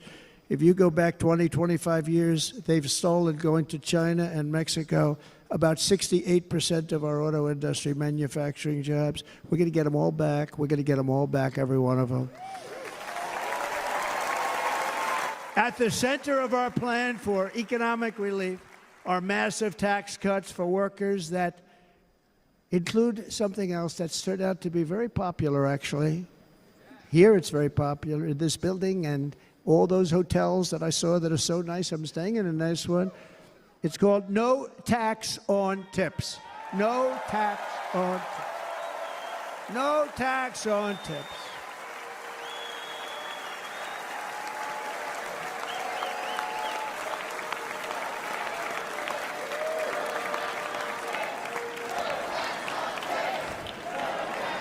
I got that by having dinner recently in Nevada, where we're leading by about 14 points. Hello. I'll see you there very soon, everybody. And we're having dinner at a beautiful restaurant in the Trump building on the Strip, and it's a great building, and the waitress comes over. How's everything going? A really nice person. How's everything? Oh, Sarah, it's so tough. The government's after me all the time on tips, tips, tips. I said, well, they give you cash. Would they be able to find him? She said, actually, and I didn't know this, she said, very little cash is given. It's all put right on the check. And they come in and they take so much of our money, it's just ridiculous, and they don't believe anything we say. And they've just hired, as you know, 88,000 agents to go after them even more. And I said, this shows the level of my, most people go out, they hire consultants, they pay them millions of dollars. But I said to her, let me just ask you a question. Would you be happy if you had no tax on tips? She said, what a great idea. I got my information from a very smart waitress. That's better than spending millions of dollars. And everybody loves it. Waitresses and caddies and drivers and everybody's a large group of people that are being really hurt badly. They make money, let them keep their money.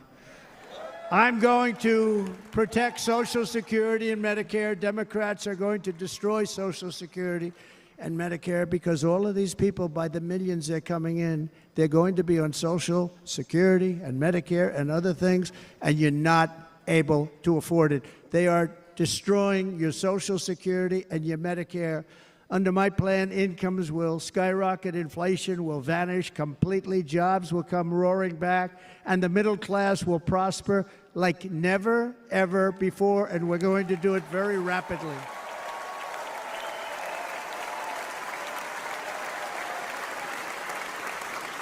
But no hope or dream we have for America can succeed unless we stop the illegal immigrant invasion, the worst that's ever been seen anywhere in the world. There's never been an invasion like this anywhere. Third world countries would fight with sticks and stones not to let this happen. The invasion at our southern border, we will stop it, and we will stop it quickly. You heard Tom Homan yesterday. Tom Homan, put him in charge and just sit back and watch. Brandon Judd, of Border Patrol, he's incredible. These guys, you know, they really, their job is a lot easier if they don't have to do anything, but they want to. They're patriots. Brandon Judd, Border Patrol, ICE. ICE goes out. You have to see what ICE does with MS-13. You have these are probably the worst gang, and ICE goes in there. And I know a lot of people in these rows here, and they're very tough people, but they don't want to do this job. They'll go into a pack of MS-13 killers. They're the worst, probably the worst gangs in the world. And we have thousands of them. I moved thousands and thousands out in my 4 years. We moved them out, and it was a pleasure. But ICE would go right into a pack of these killers, and you see fists flying, you see everything flying, and then they take them. They put them in a paddy wagon. They take them back, and they get them out of our country. And the other countries weren't accepting them back, and I called up, and I said, tell them that we're not giving them economic aid anymore. And the next day, I got calls from all of these countries that were terminated. Billions of dollars we spend on economic aid to countries that does us, frankly, no good.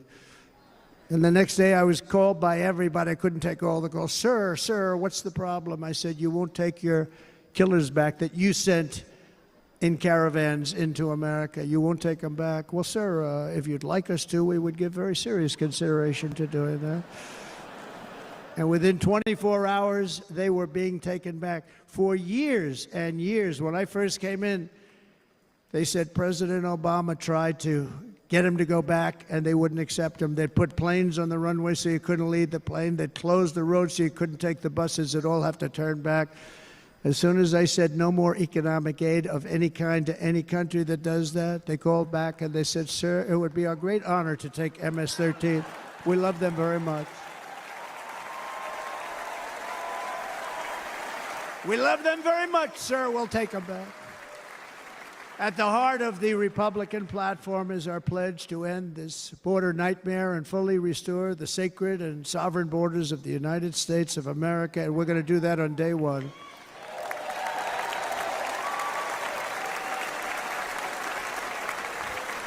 That means two things on day one, right? Drill, baby, drill, and close our borders.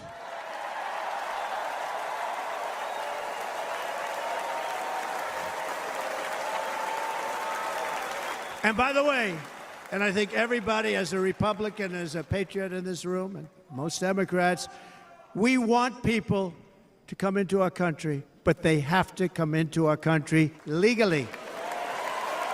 Legally. Less than 4 years ago, I handed this administration the strongest border in American history. But you can see on the chart that saved my life, that was the chart that saved my life. I said, look it, I'm so proud of it. I think it's one of the greatest, it was done by the Border Patrol, one of the greatest charts I've ever seen. It showed everything just like that. You know the chart. Oh, there it is. That's pretty good. Wow. Last time I put up that chart, I never really got to look at it. But without that chart, I would not be here today.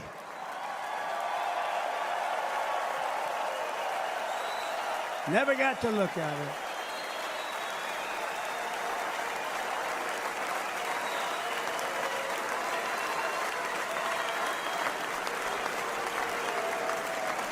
I said, you got to see this chart. I was so proud of it. And by the time I got to there, I never got to see it that day. But I'm seeing it now, and I was very proud. If you look at the arrow on the bottom, that's the lowest level, the one on the bottom, heavy red arrow. That's the lowest level of illegal immigrants ever to come into our country in recorded history, right there. Right there. And that was my last week in office. And then you see what happened after I left. Look at the rest. And if you go out a little bit further, it's getting to be a little bit old, but I love it anyway, right? But you can go much higher with those numbers. Look what happened right after that. The invasion began. We had the opposite. We stopped the invasion, but the invasion that we stopped was peanuts by comparison to what happened after I left. Look at what happened after I left. They took over our country. We ended all catch and release. We shut down asylum fraud. We stopped human trafficking and forged historic agreements to keep illegal aliens on foreign soil. We want them to stay on their soil. Under the Trump administration, if you came in illegally, you were apprehended immediately and you were deported. You went right back. The current administration terminated every single one of those great Trump policies that I put in place to seal the border. I wanted a sealed border. Again, come in, but come in legally. You know how unfair it is? So many people, hundreds of thousands of people, have been working for years to come into our country. And now they see these people pour into our country at levels that are unprecedented. It's so unfair. And we're not going to do it. We're not going to stand for it. They suspended wall construction, ended remain in Mexico. We had a policy, remain in Mexico. You think that was easy to get from the Mexican government? But I said, you must give it to us. If you don't give it to us, there will be repercussions. And they gave it to us, but not easy. Canceled our Safe Third agreements, demolished Title 42, implemented nationwide catch and release. That's catch and release, where we catch them and release them into our country. We catch them and release them into Mexico. There's a slight difference. And took 93, this is the previous administration, 93 executive actions to throw open our border to the world. The entire world is pouring into our country because of this very foolish administration. The greatest invasion in history is taking place right here in our country. They are coming in from every corner of the earth, not just from South America, but from Africa, Asia, the Middle East. They're coming from everywhere. They're coming at levels that we've never seen before. It is an invasion indeed, and this administration does absolutely nothing to stop them. They're coming from prisons. They're coming from jails. They're coming from mental institutions and insane asylums. You know, the press is always on me because I say this. Has anyone seen Silence of the Lambs? The late, great Hannibal Lecter. He'd love to have you for dinner. That's insane asylums. They're emptying out their insane asylums. And terrorists are coming in at numbers that we've never seen before. Bad things are going to happen. Meanwhile, our crime rate is going up, while crime statistics all over the world are going down, because they're taking their criminals and they're putting them into our country. A certain country, and I happen to like the president of that country very much, but he's been getting great publicity because he's a wonderful shepherd of the country. He says how well the country's doing because their crime rate is down. And he said he's training all of these rough people. They're rough. He's training them. And I've been reading about this for 2 years. I think, oh, that's wonderful. Let's take a look at it.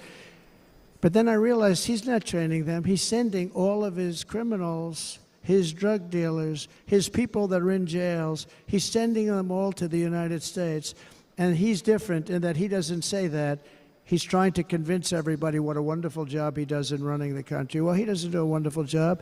And by the way, if I ran one of the countries, many countries from all over, I would be worse than any of them. I would have had the place totally emptied out already.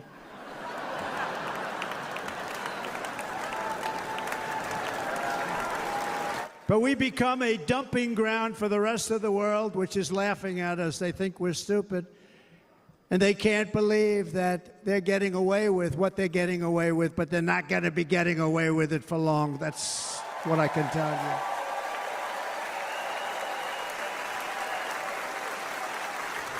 you. In Venezuela, Caracas, high crime.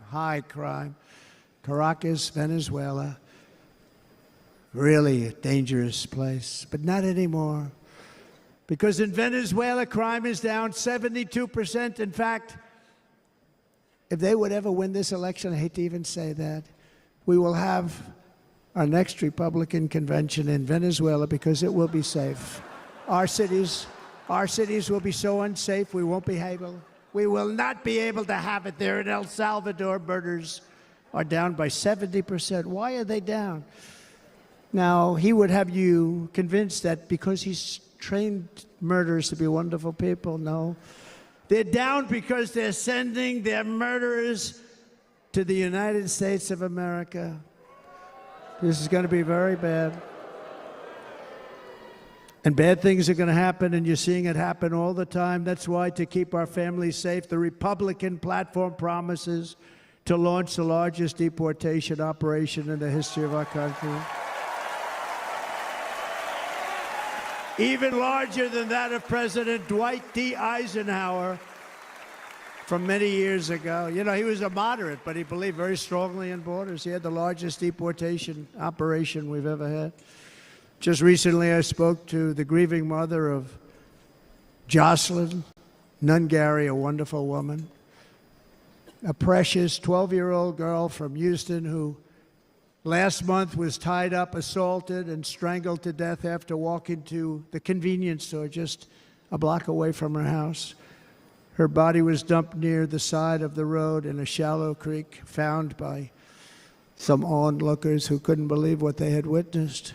Charged with Jocelyn's heinous murder are 2 illegal aliens from Venezuela who came across our border, were in custody, and were then released into the country by this horrible, horrible administration that we have right now.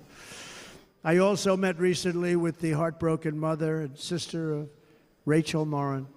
Rachel was a 37-year-old mom of 5 beautiful children who was brutally raped and murdered while out on a run. She wanted to keep herself in good shape. It was very important to her. She was murdered. The monster responsible first killed another woman in El Salvador before he was led into America by the White House. This White House let them in. He then attacked a 9-year-old girl and her mother in a home invasion in Los Angeles before murdering Rachel in Maryland. Traveled all throughout the country, doing tremendous damage. Rachel's mother will never be the same. I spent time with her. She will never be the same.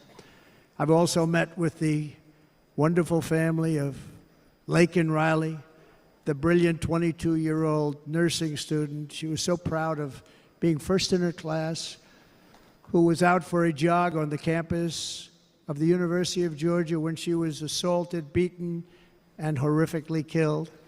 Yet another American life was stolen by a criminal alien set free by this administration. And these were incredible people we're talking about. These were incredible people who died.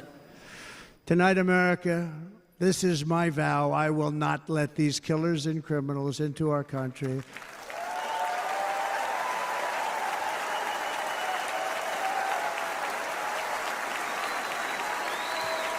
I will keep our sons and daughters safe. As we bring security to our streets, we will help bring stability to the world. I was the first president in modern times to start no new wars. You know, we were the toughest, we were the most respectful. And you saw this. Hungry, strong country, run by a very powerful, tough leader. He's a tough guy. Press doesn't like him because he's tough. And he came out recently. They were asking him at an interview, the whole world is exploding. What's happening? What's going on? Viktor Orban, Prime Minister of Hungary, very tough man. He said, I don't want people coming into my country and blowing up our shopping centers and killing people. But they said to him, tell us what's going wrong, what's happening, what is it? He said, there's only one way you're going to solve it. You got to bring President Trump back to the United States because he kept everybody at bay. He used a word I wouldn't use because I can't use that word, because you'd say it was braggadocious. The press would say he was a braggart. I'm not a braggart. But Viktor Orban said it. He said Russia was afraid of him. China was afraid of him. Everybody was afraid of him. Nothing was going to happen. The whole world was at peace. And now the world is blowing up around us. All of these things that you read about were not going to happen. Under President Bush, Russia invaded Georgia. Under President Obama, Russia took Crimea. Under the current administration, Russia is after all of Ukraine. Under President Trump, Russia took nothing.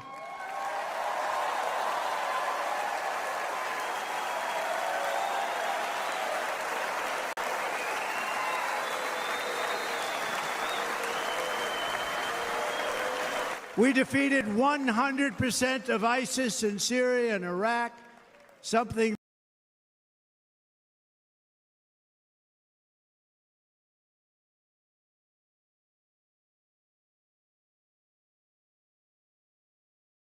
great military. I'm on top that awoke.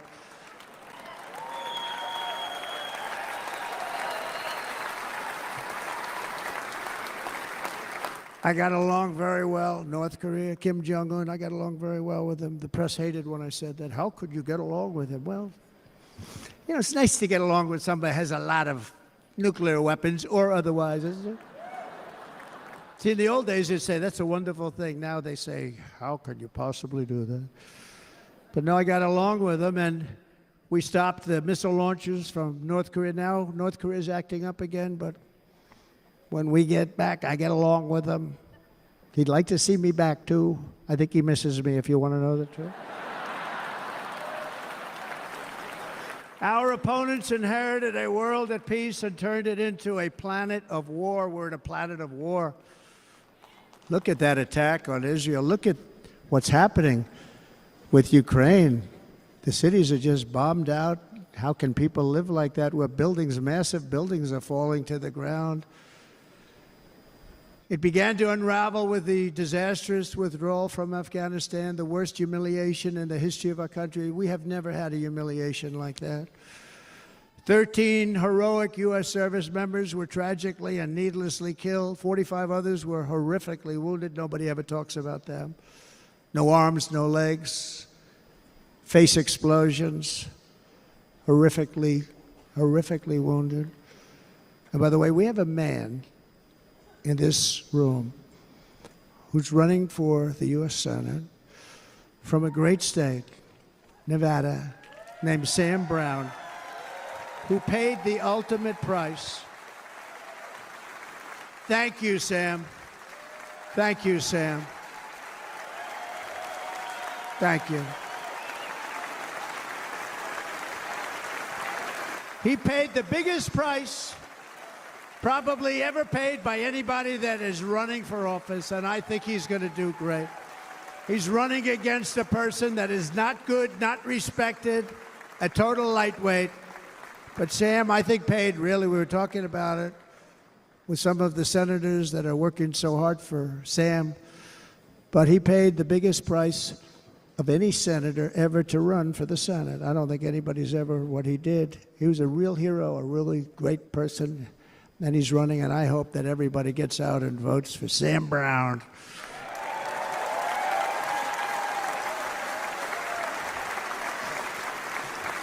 And we also left behind $85 billion worth of military equipment, along with many American citizens were left behind. Many, many American citizens, emboldened by that disaster. Russia invaded Ukraine. They saw this group of people that were incompetent. We took the soldiers out first. No, we're going to take the soldiers out second. If they would have followed my plan, we had a great plan. But the plan only kicked in if they did everything perfectly, and they weren't doing things perfectly, so we said it doesn't kick in. You know, 18 months in Afghanistan, we didn't have one, so they were killing them left and right, snipers. And I spoke to the head of the Taliban. You've heard this story. Abdul, still there, still the head of the Taliban. The press got on me. Why would you speak to him? I said, because that's where the killing is. I don't have to speak to somebody that has nothing to do with it. And I told him, don't ever do that. Don't ever do that again. Don't ever, ever do that again. You've got to stop. Because during the Obama administration, many great people and soldiers, but a lot of soldiers were being killed from long distance. I said, if you keep doing that, you're going to be hit harder than anybody's ever been hit by a country before.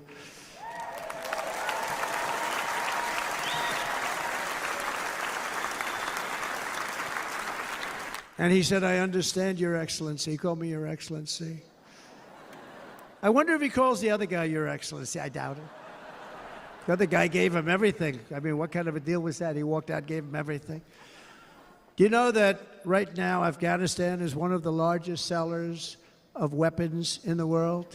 They're selling the brand new, beautiful weapons that we gave them. But think of it. He actually said to me, but why do you show me a picture of my home? I said, you'll have to ask your people or one of your wives. But he could figure it out. And for 18 months, we had not one attack on an American soldier by the Taliban. 18 months.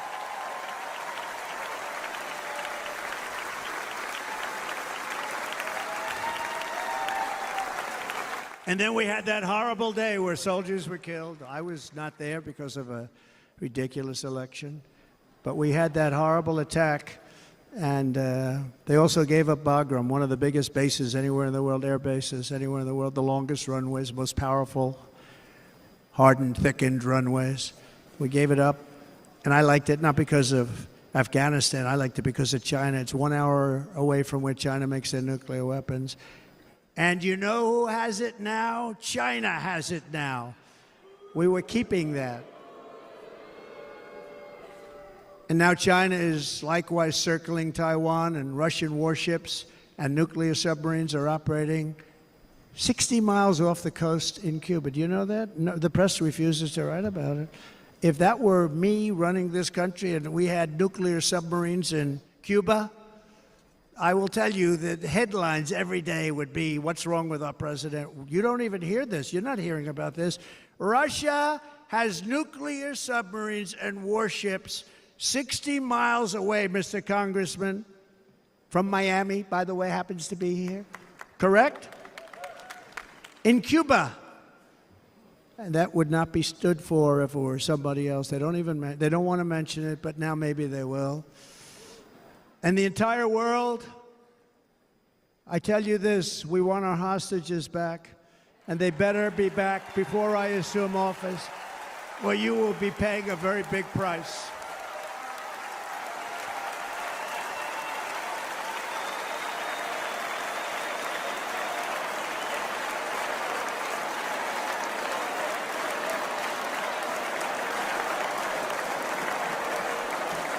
With our victory in November, the years of war, weakness, and chaos will be over. I don't have wars. I had no wars other than ISIS, which I defeated, but that was a war that was started. We had no wars. I could stop wars with a telephone call.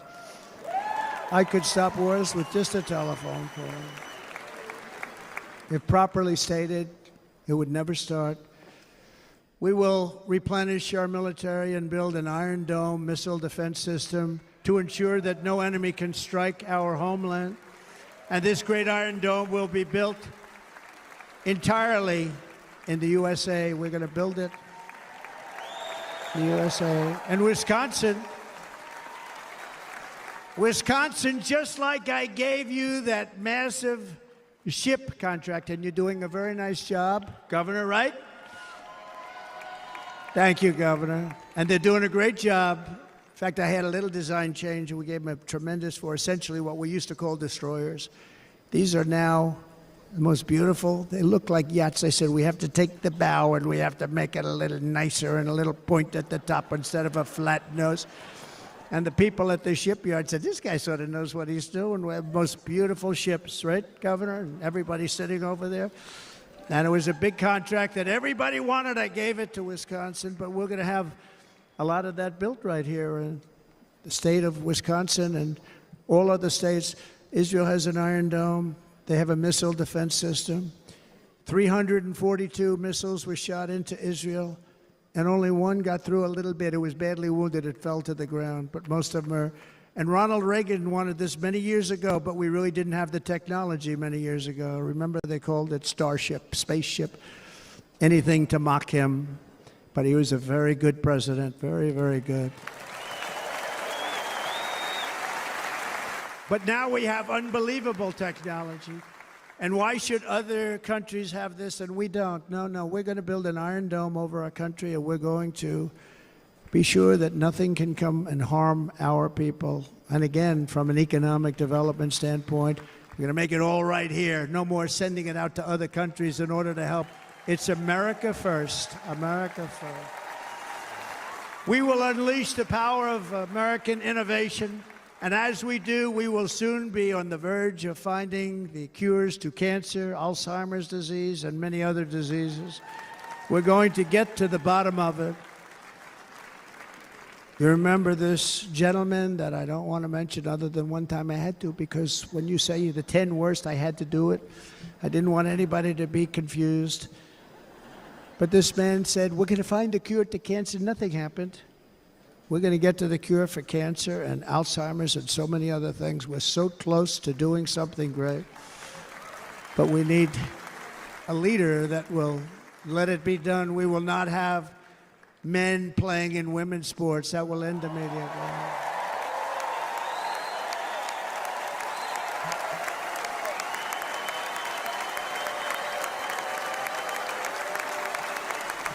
And we will restore and renovate our nation's once great cities, making them safe, clean, and beautiful again.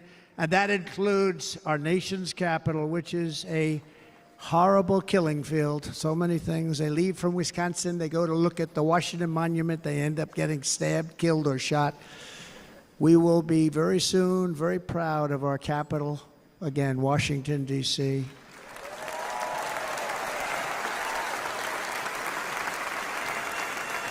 America is on the cusp of a new golden age, but we will have the courage to seize it. We're going to take it. We're going to make it a current. We're going to bring this into a golden age like never seen before. Remember this, China wants to do it. Japan wants to do it. All of these countries want to do it. We have to produce massive amounts of energy if we're going to produce the new. If you look at some of the things that have been done and some of the things that we're going to do, but AI needs literally twice the electricity that's available now in our country. Can you imagine?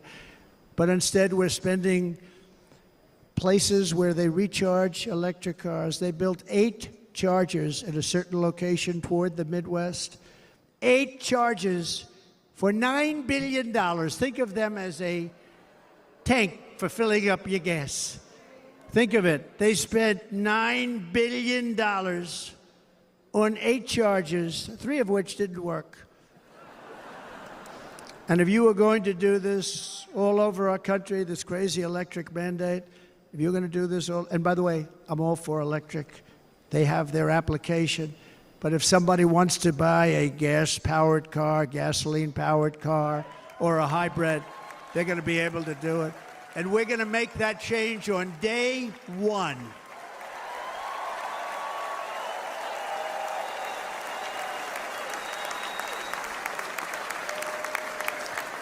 So to conclude, just a few short days ago, my journey with you nearly ended. We know that.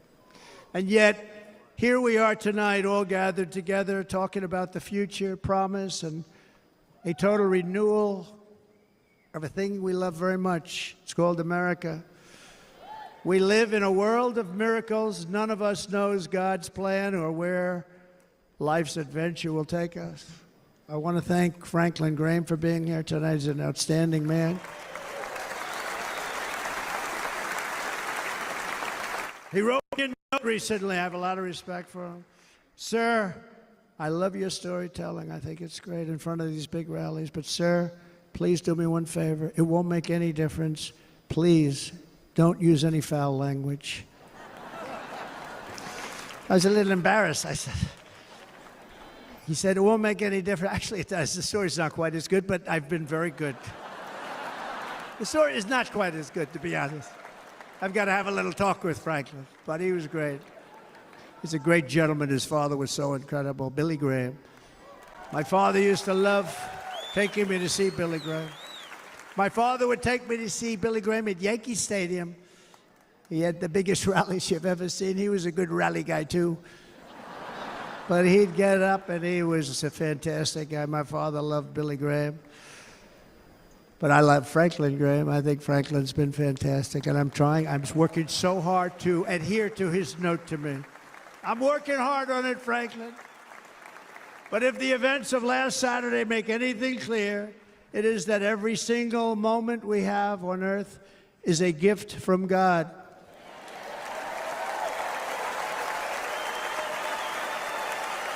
We have to make the most of every day for the people and for the country that we love.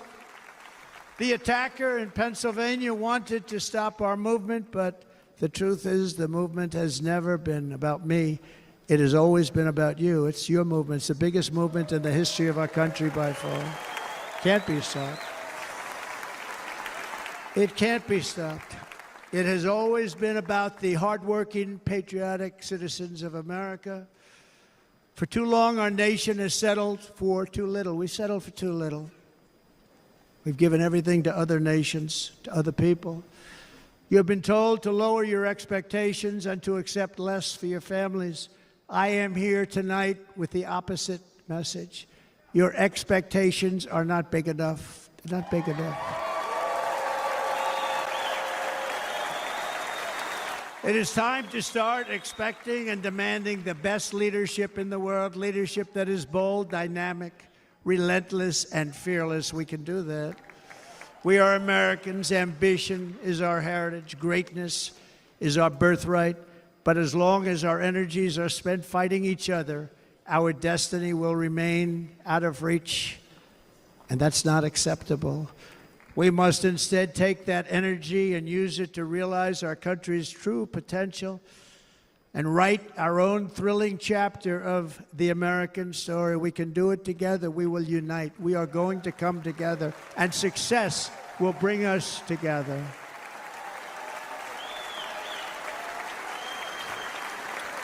It is a story of love, sacrifice, and so many other things. And remember the word, devotion. It's unmatched devotion. Our American ancestors crossed the Delaware, survived the icy winter at Valley Forge, and defeated a mighty empire to establish our cherished republic. They fought so hard, they lost so many. They pushed thousands and thousands of miles across a dangerous frontier, taming the wilderness to build a life and a magnificent home for their family. They packed their families into covered wagons, trekked across hazardous trails, scaled towering mountains, and braved rivers and rapids to stake their claim on the wide open, new, and very beautiful frontier. When our way of life was threatened, American patriots marched onto the battlefield, raced into enemy strongholds, and stared down death and stared down those enemies to keep alive the flame of freedom. At Yorktown, Gettysburg, and Midway, they joined the roll call of immortal heroes. So many just so many heroes, so many great, great people. And we have to cherish those people. We can't forget those people. We have to cherish those people.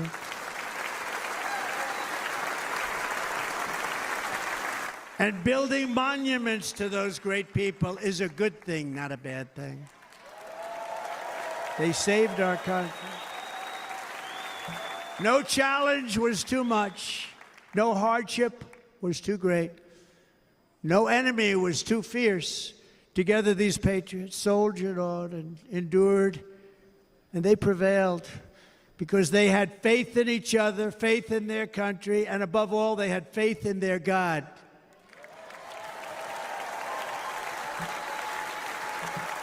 Just like our ancestors, we must now come together, rise above past differences. Any disagreements have to be put aside and go forward united as one people, one nation, pledging allegiance to one great, beautiful, I think it's so beautiful, American flag.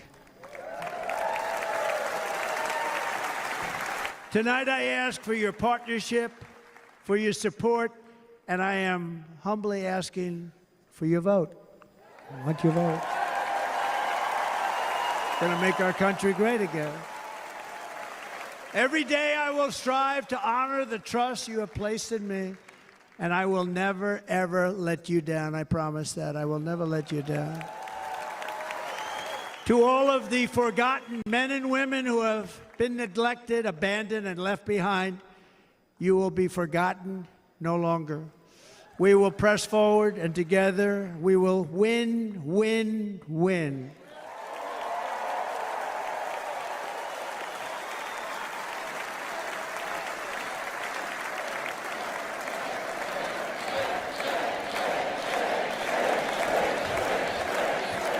Win, win, win, win, win, win. Nothing will sway us, nothing will slow us, and no one will ever stop us. No matter what dangers come our way, no matter what obstacles lie in our path, we will keep striving toward our shared and glorious destiny, and we will not fail. We will not fail. Together, we will save this country, we will restore the republic, and we will usher in the rich and wonderful tomorrows that our people so truly deserve.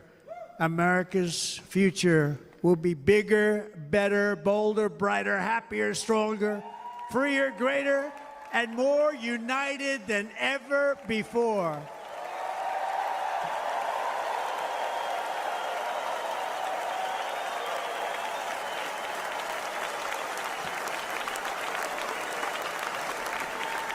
And quite simply put, we will very quickly make America great again. Thank you very much. Thank you very much, Wisconsin. God bless you. Wow. God bless you, Wisconsin, and God bless the United States of America, our great country. Thank you very much, everybody. Thank you. There you have it, folks. Trump in Milwaukee live at the RNC 2024, pardon me, as it comes to its conclusion tonight. On the last day, Donald J. Trump accepted the nomination and had an over 2-hour-long speech right now where he said a lot. Man, did he say a lot. One of the most notable things that just shocked me was this. What do we got? Him and Melania. Oh. Look at them. Oh my goodness. Melania showing up in her red outfit, shockingly beautiful as always. And Trump with his speech, just fantastic. One of the most notable things that he said that just shocked me was this. I'll put it down below. Trump said, "And to the entire world, I'll tell you this. We want our hostages back, and they better be back before I assume office, or you will be paying a very big price." Wow. So I'm wondering if that happens, hostages are released prior to Donald Trump's election.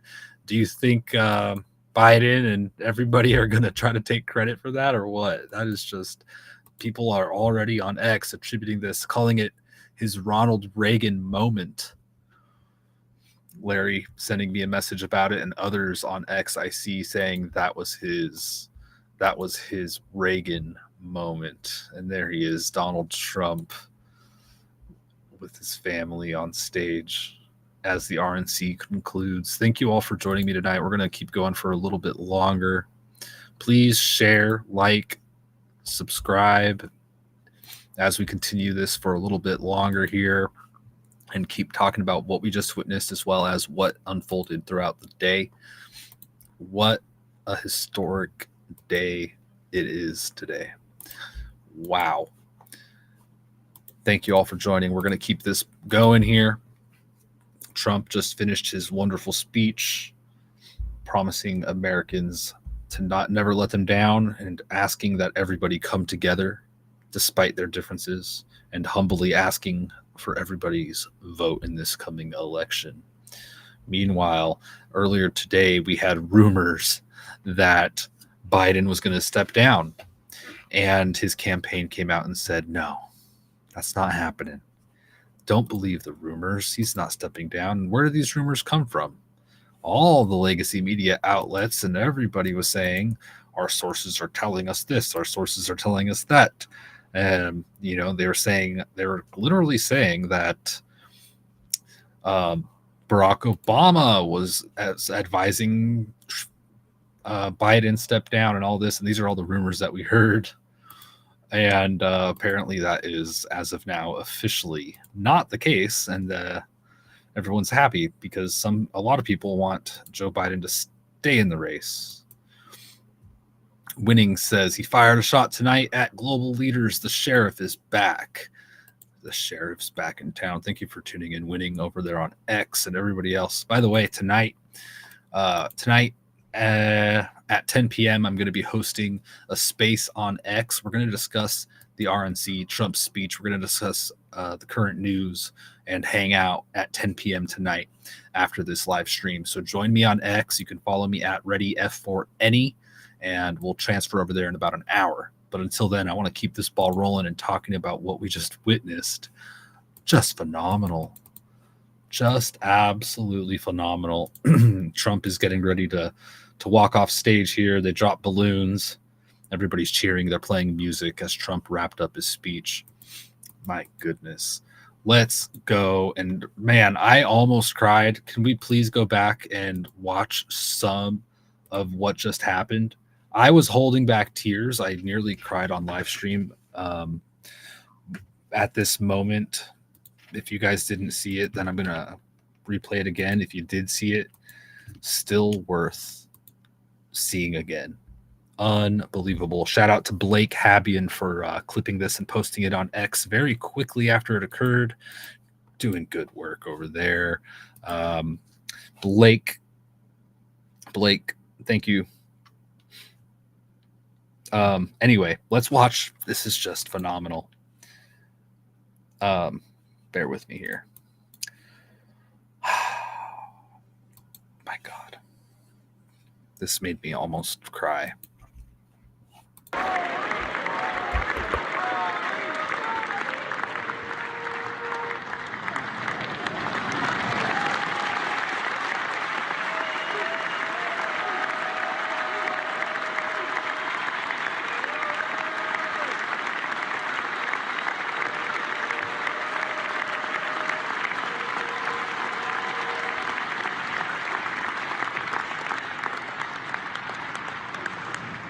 I want to thank the fire department and the family for sending his helmet, his outfit, and it was just something, and they're going to do something very special when they get it. But we did something which cannot match what happened, not even close.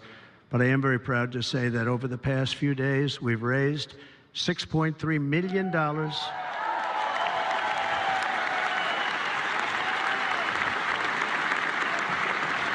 for the families of David, James, and Corey, including from a friend of mine just called up. He sent me a check right here. I just got it. $1 million. From Dan Newland. Thank you, Dan. And again, when speaking to the family, I told them, I said, well, I'm going to be sending you a lot of money, but it can't compensate. They all said the same thing. You're right, sir. We appreciate so much what you're doing, but nothing can take the place in the case of Corey and the other two. By the way, they were very, very seriously injured, but now they're doing very well. They're going to be okay. Of course, Trump kissing the helmet of Corey. the fireman who passed away during his rally in Pennsylvania where Trump was shot in the ear. So just a beautiful moment. Wow. Just remarkable. Very emotional day. It's been a very emotional week, I'll tell you, for many. Donald Trump, I am the one saving democracy for the people of our country. Gunther Eagleman and other people saying Trump's different now. He's calm, he's humble, he's at peace, he's found God. People are saying too. Gunther Eagleman said, this is a new President Trump. This is the man we need as a leader of the free world. Wow.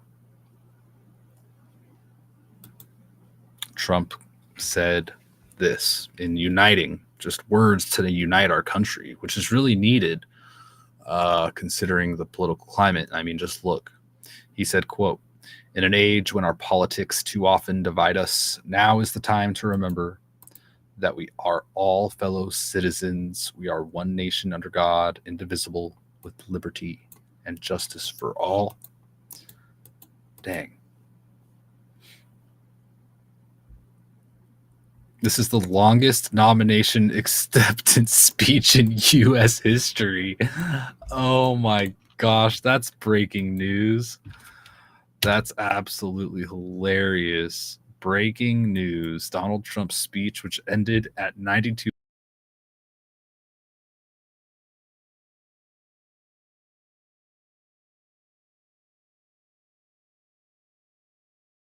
Trump records. It's so cool. Way too cool. All right, folks, let's see here. Just go into my notes. As I mentioned, maybe what we'll do is, we will wrap things up, but I do want to give a shout out to everybody who tuned in live. Everybody watching later, leave some comments, or if you're watching live, leave comments too. I'd love to get back to you and have a conversation about this. Make sure you're following me on X and you turn on your notifications, subscribe and like here and comment here on YouTube and Rumble and everywhere else as well. I'm going to start a space. Excuse me. I'm going to start a space that you can join a conversation with me and others at 10 p.m. Pacific time or 1 a.m. Eastern time. And we'll go for an hour or two on that. I just, I need to take a break, stretch my legs. My goodness. And I've just been sitting so long as all of y'all, but this was a great stream. I appreciate you all for coming in, supporting me, and watching that with me. Just remarkable. Tomorrow I'll go live again, so turn on your notifications, and I can't wait to see you all then. With that, everybody, take care. God bless, and Godspeed.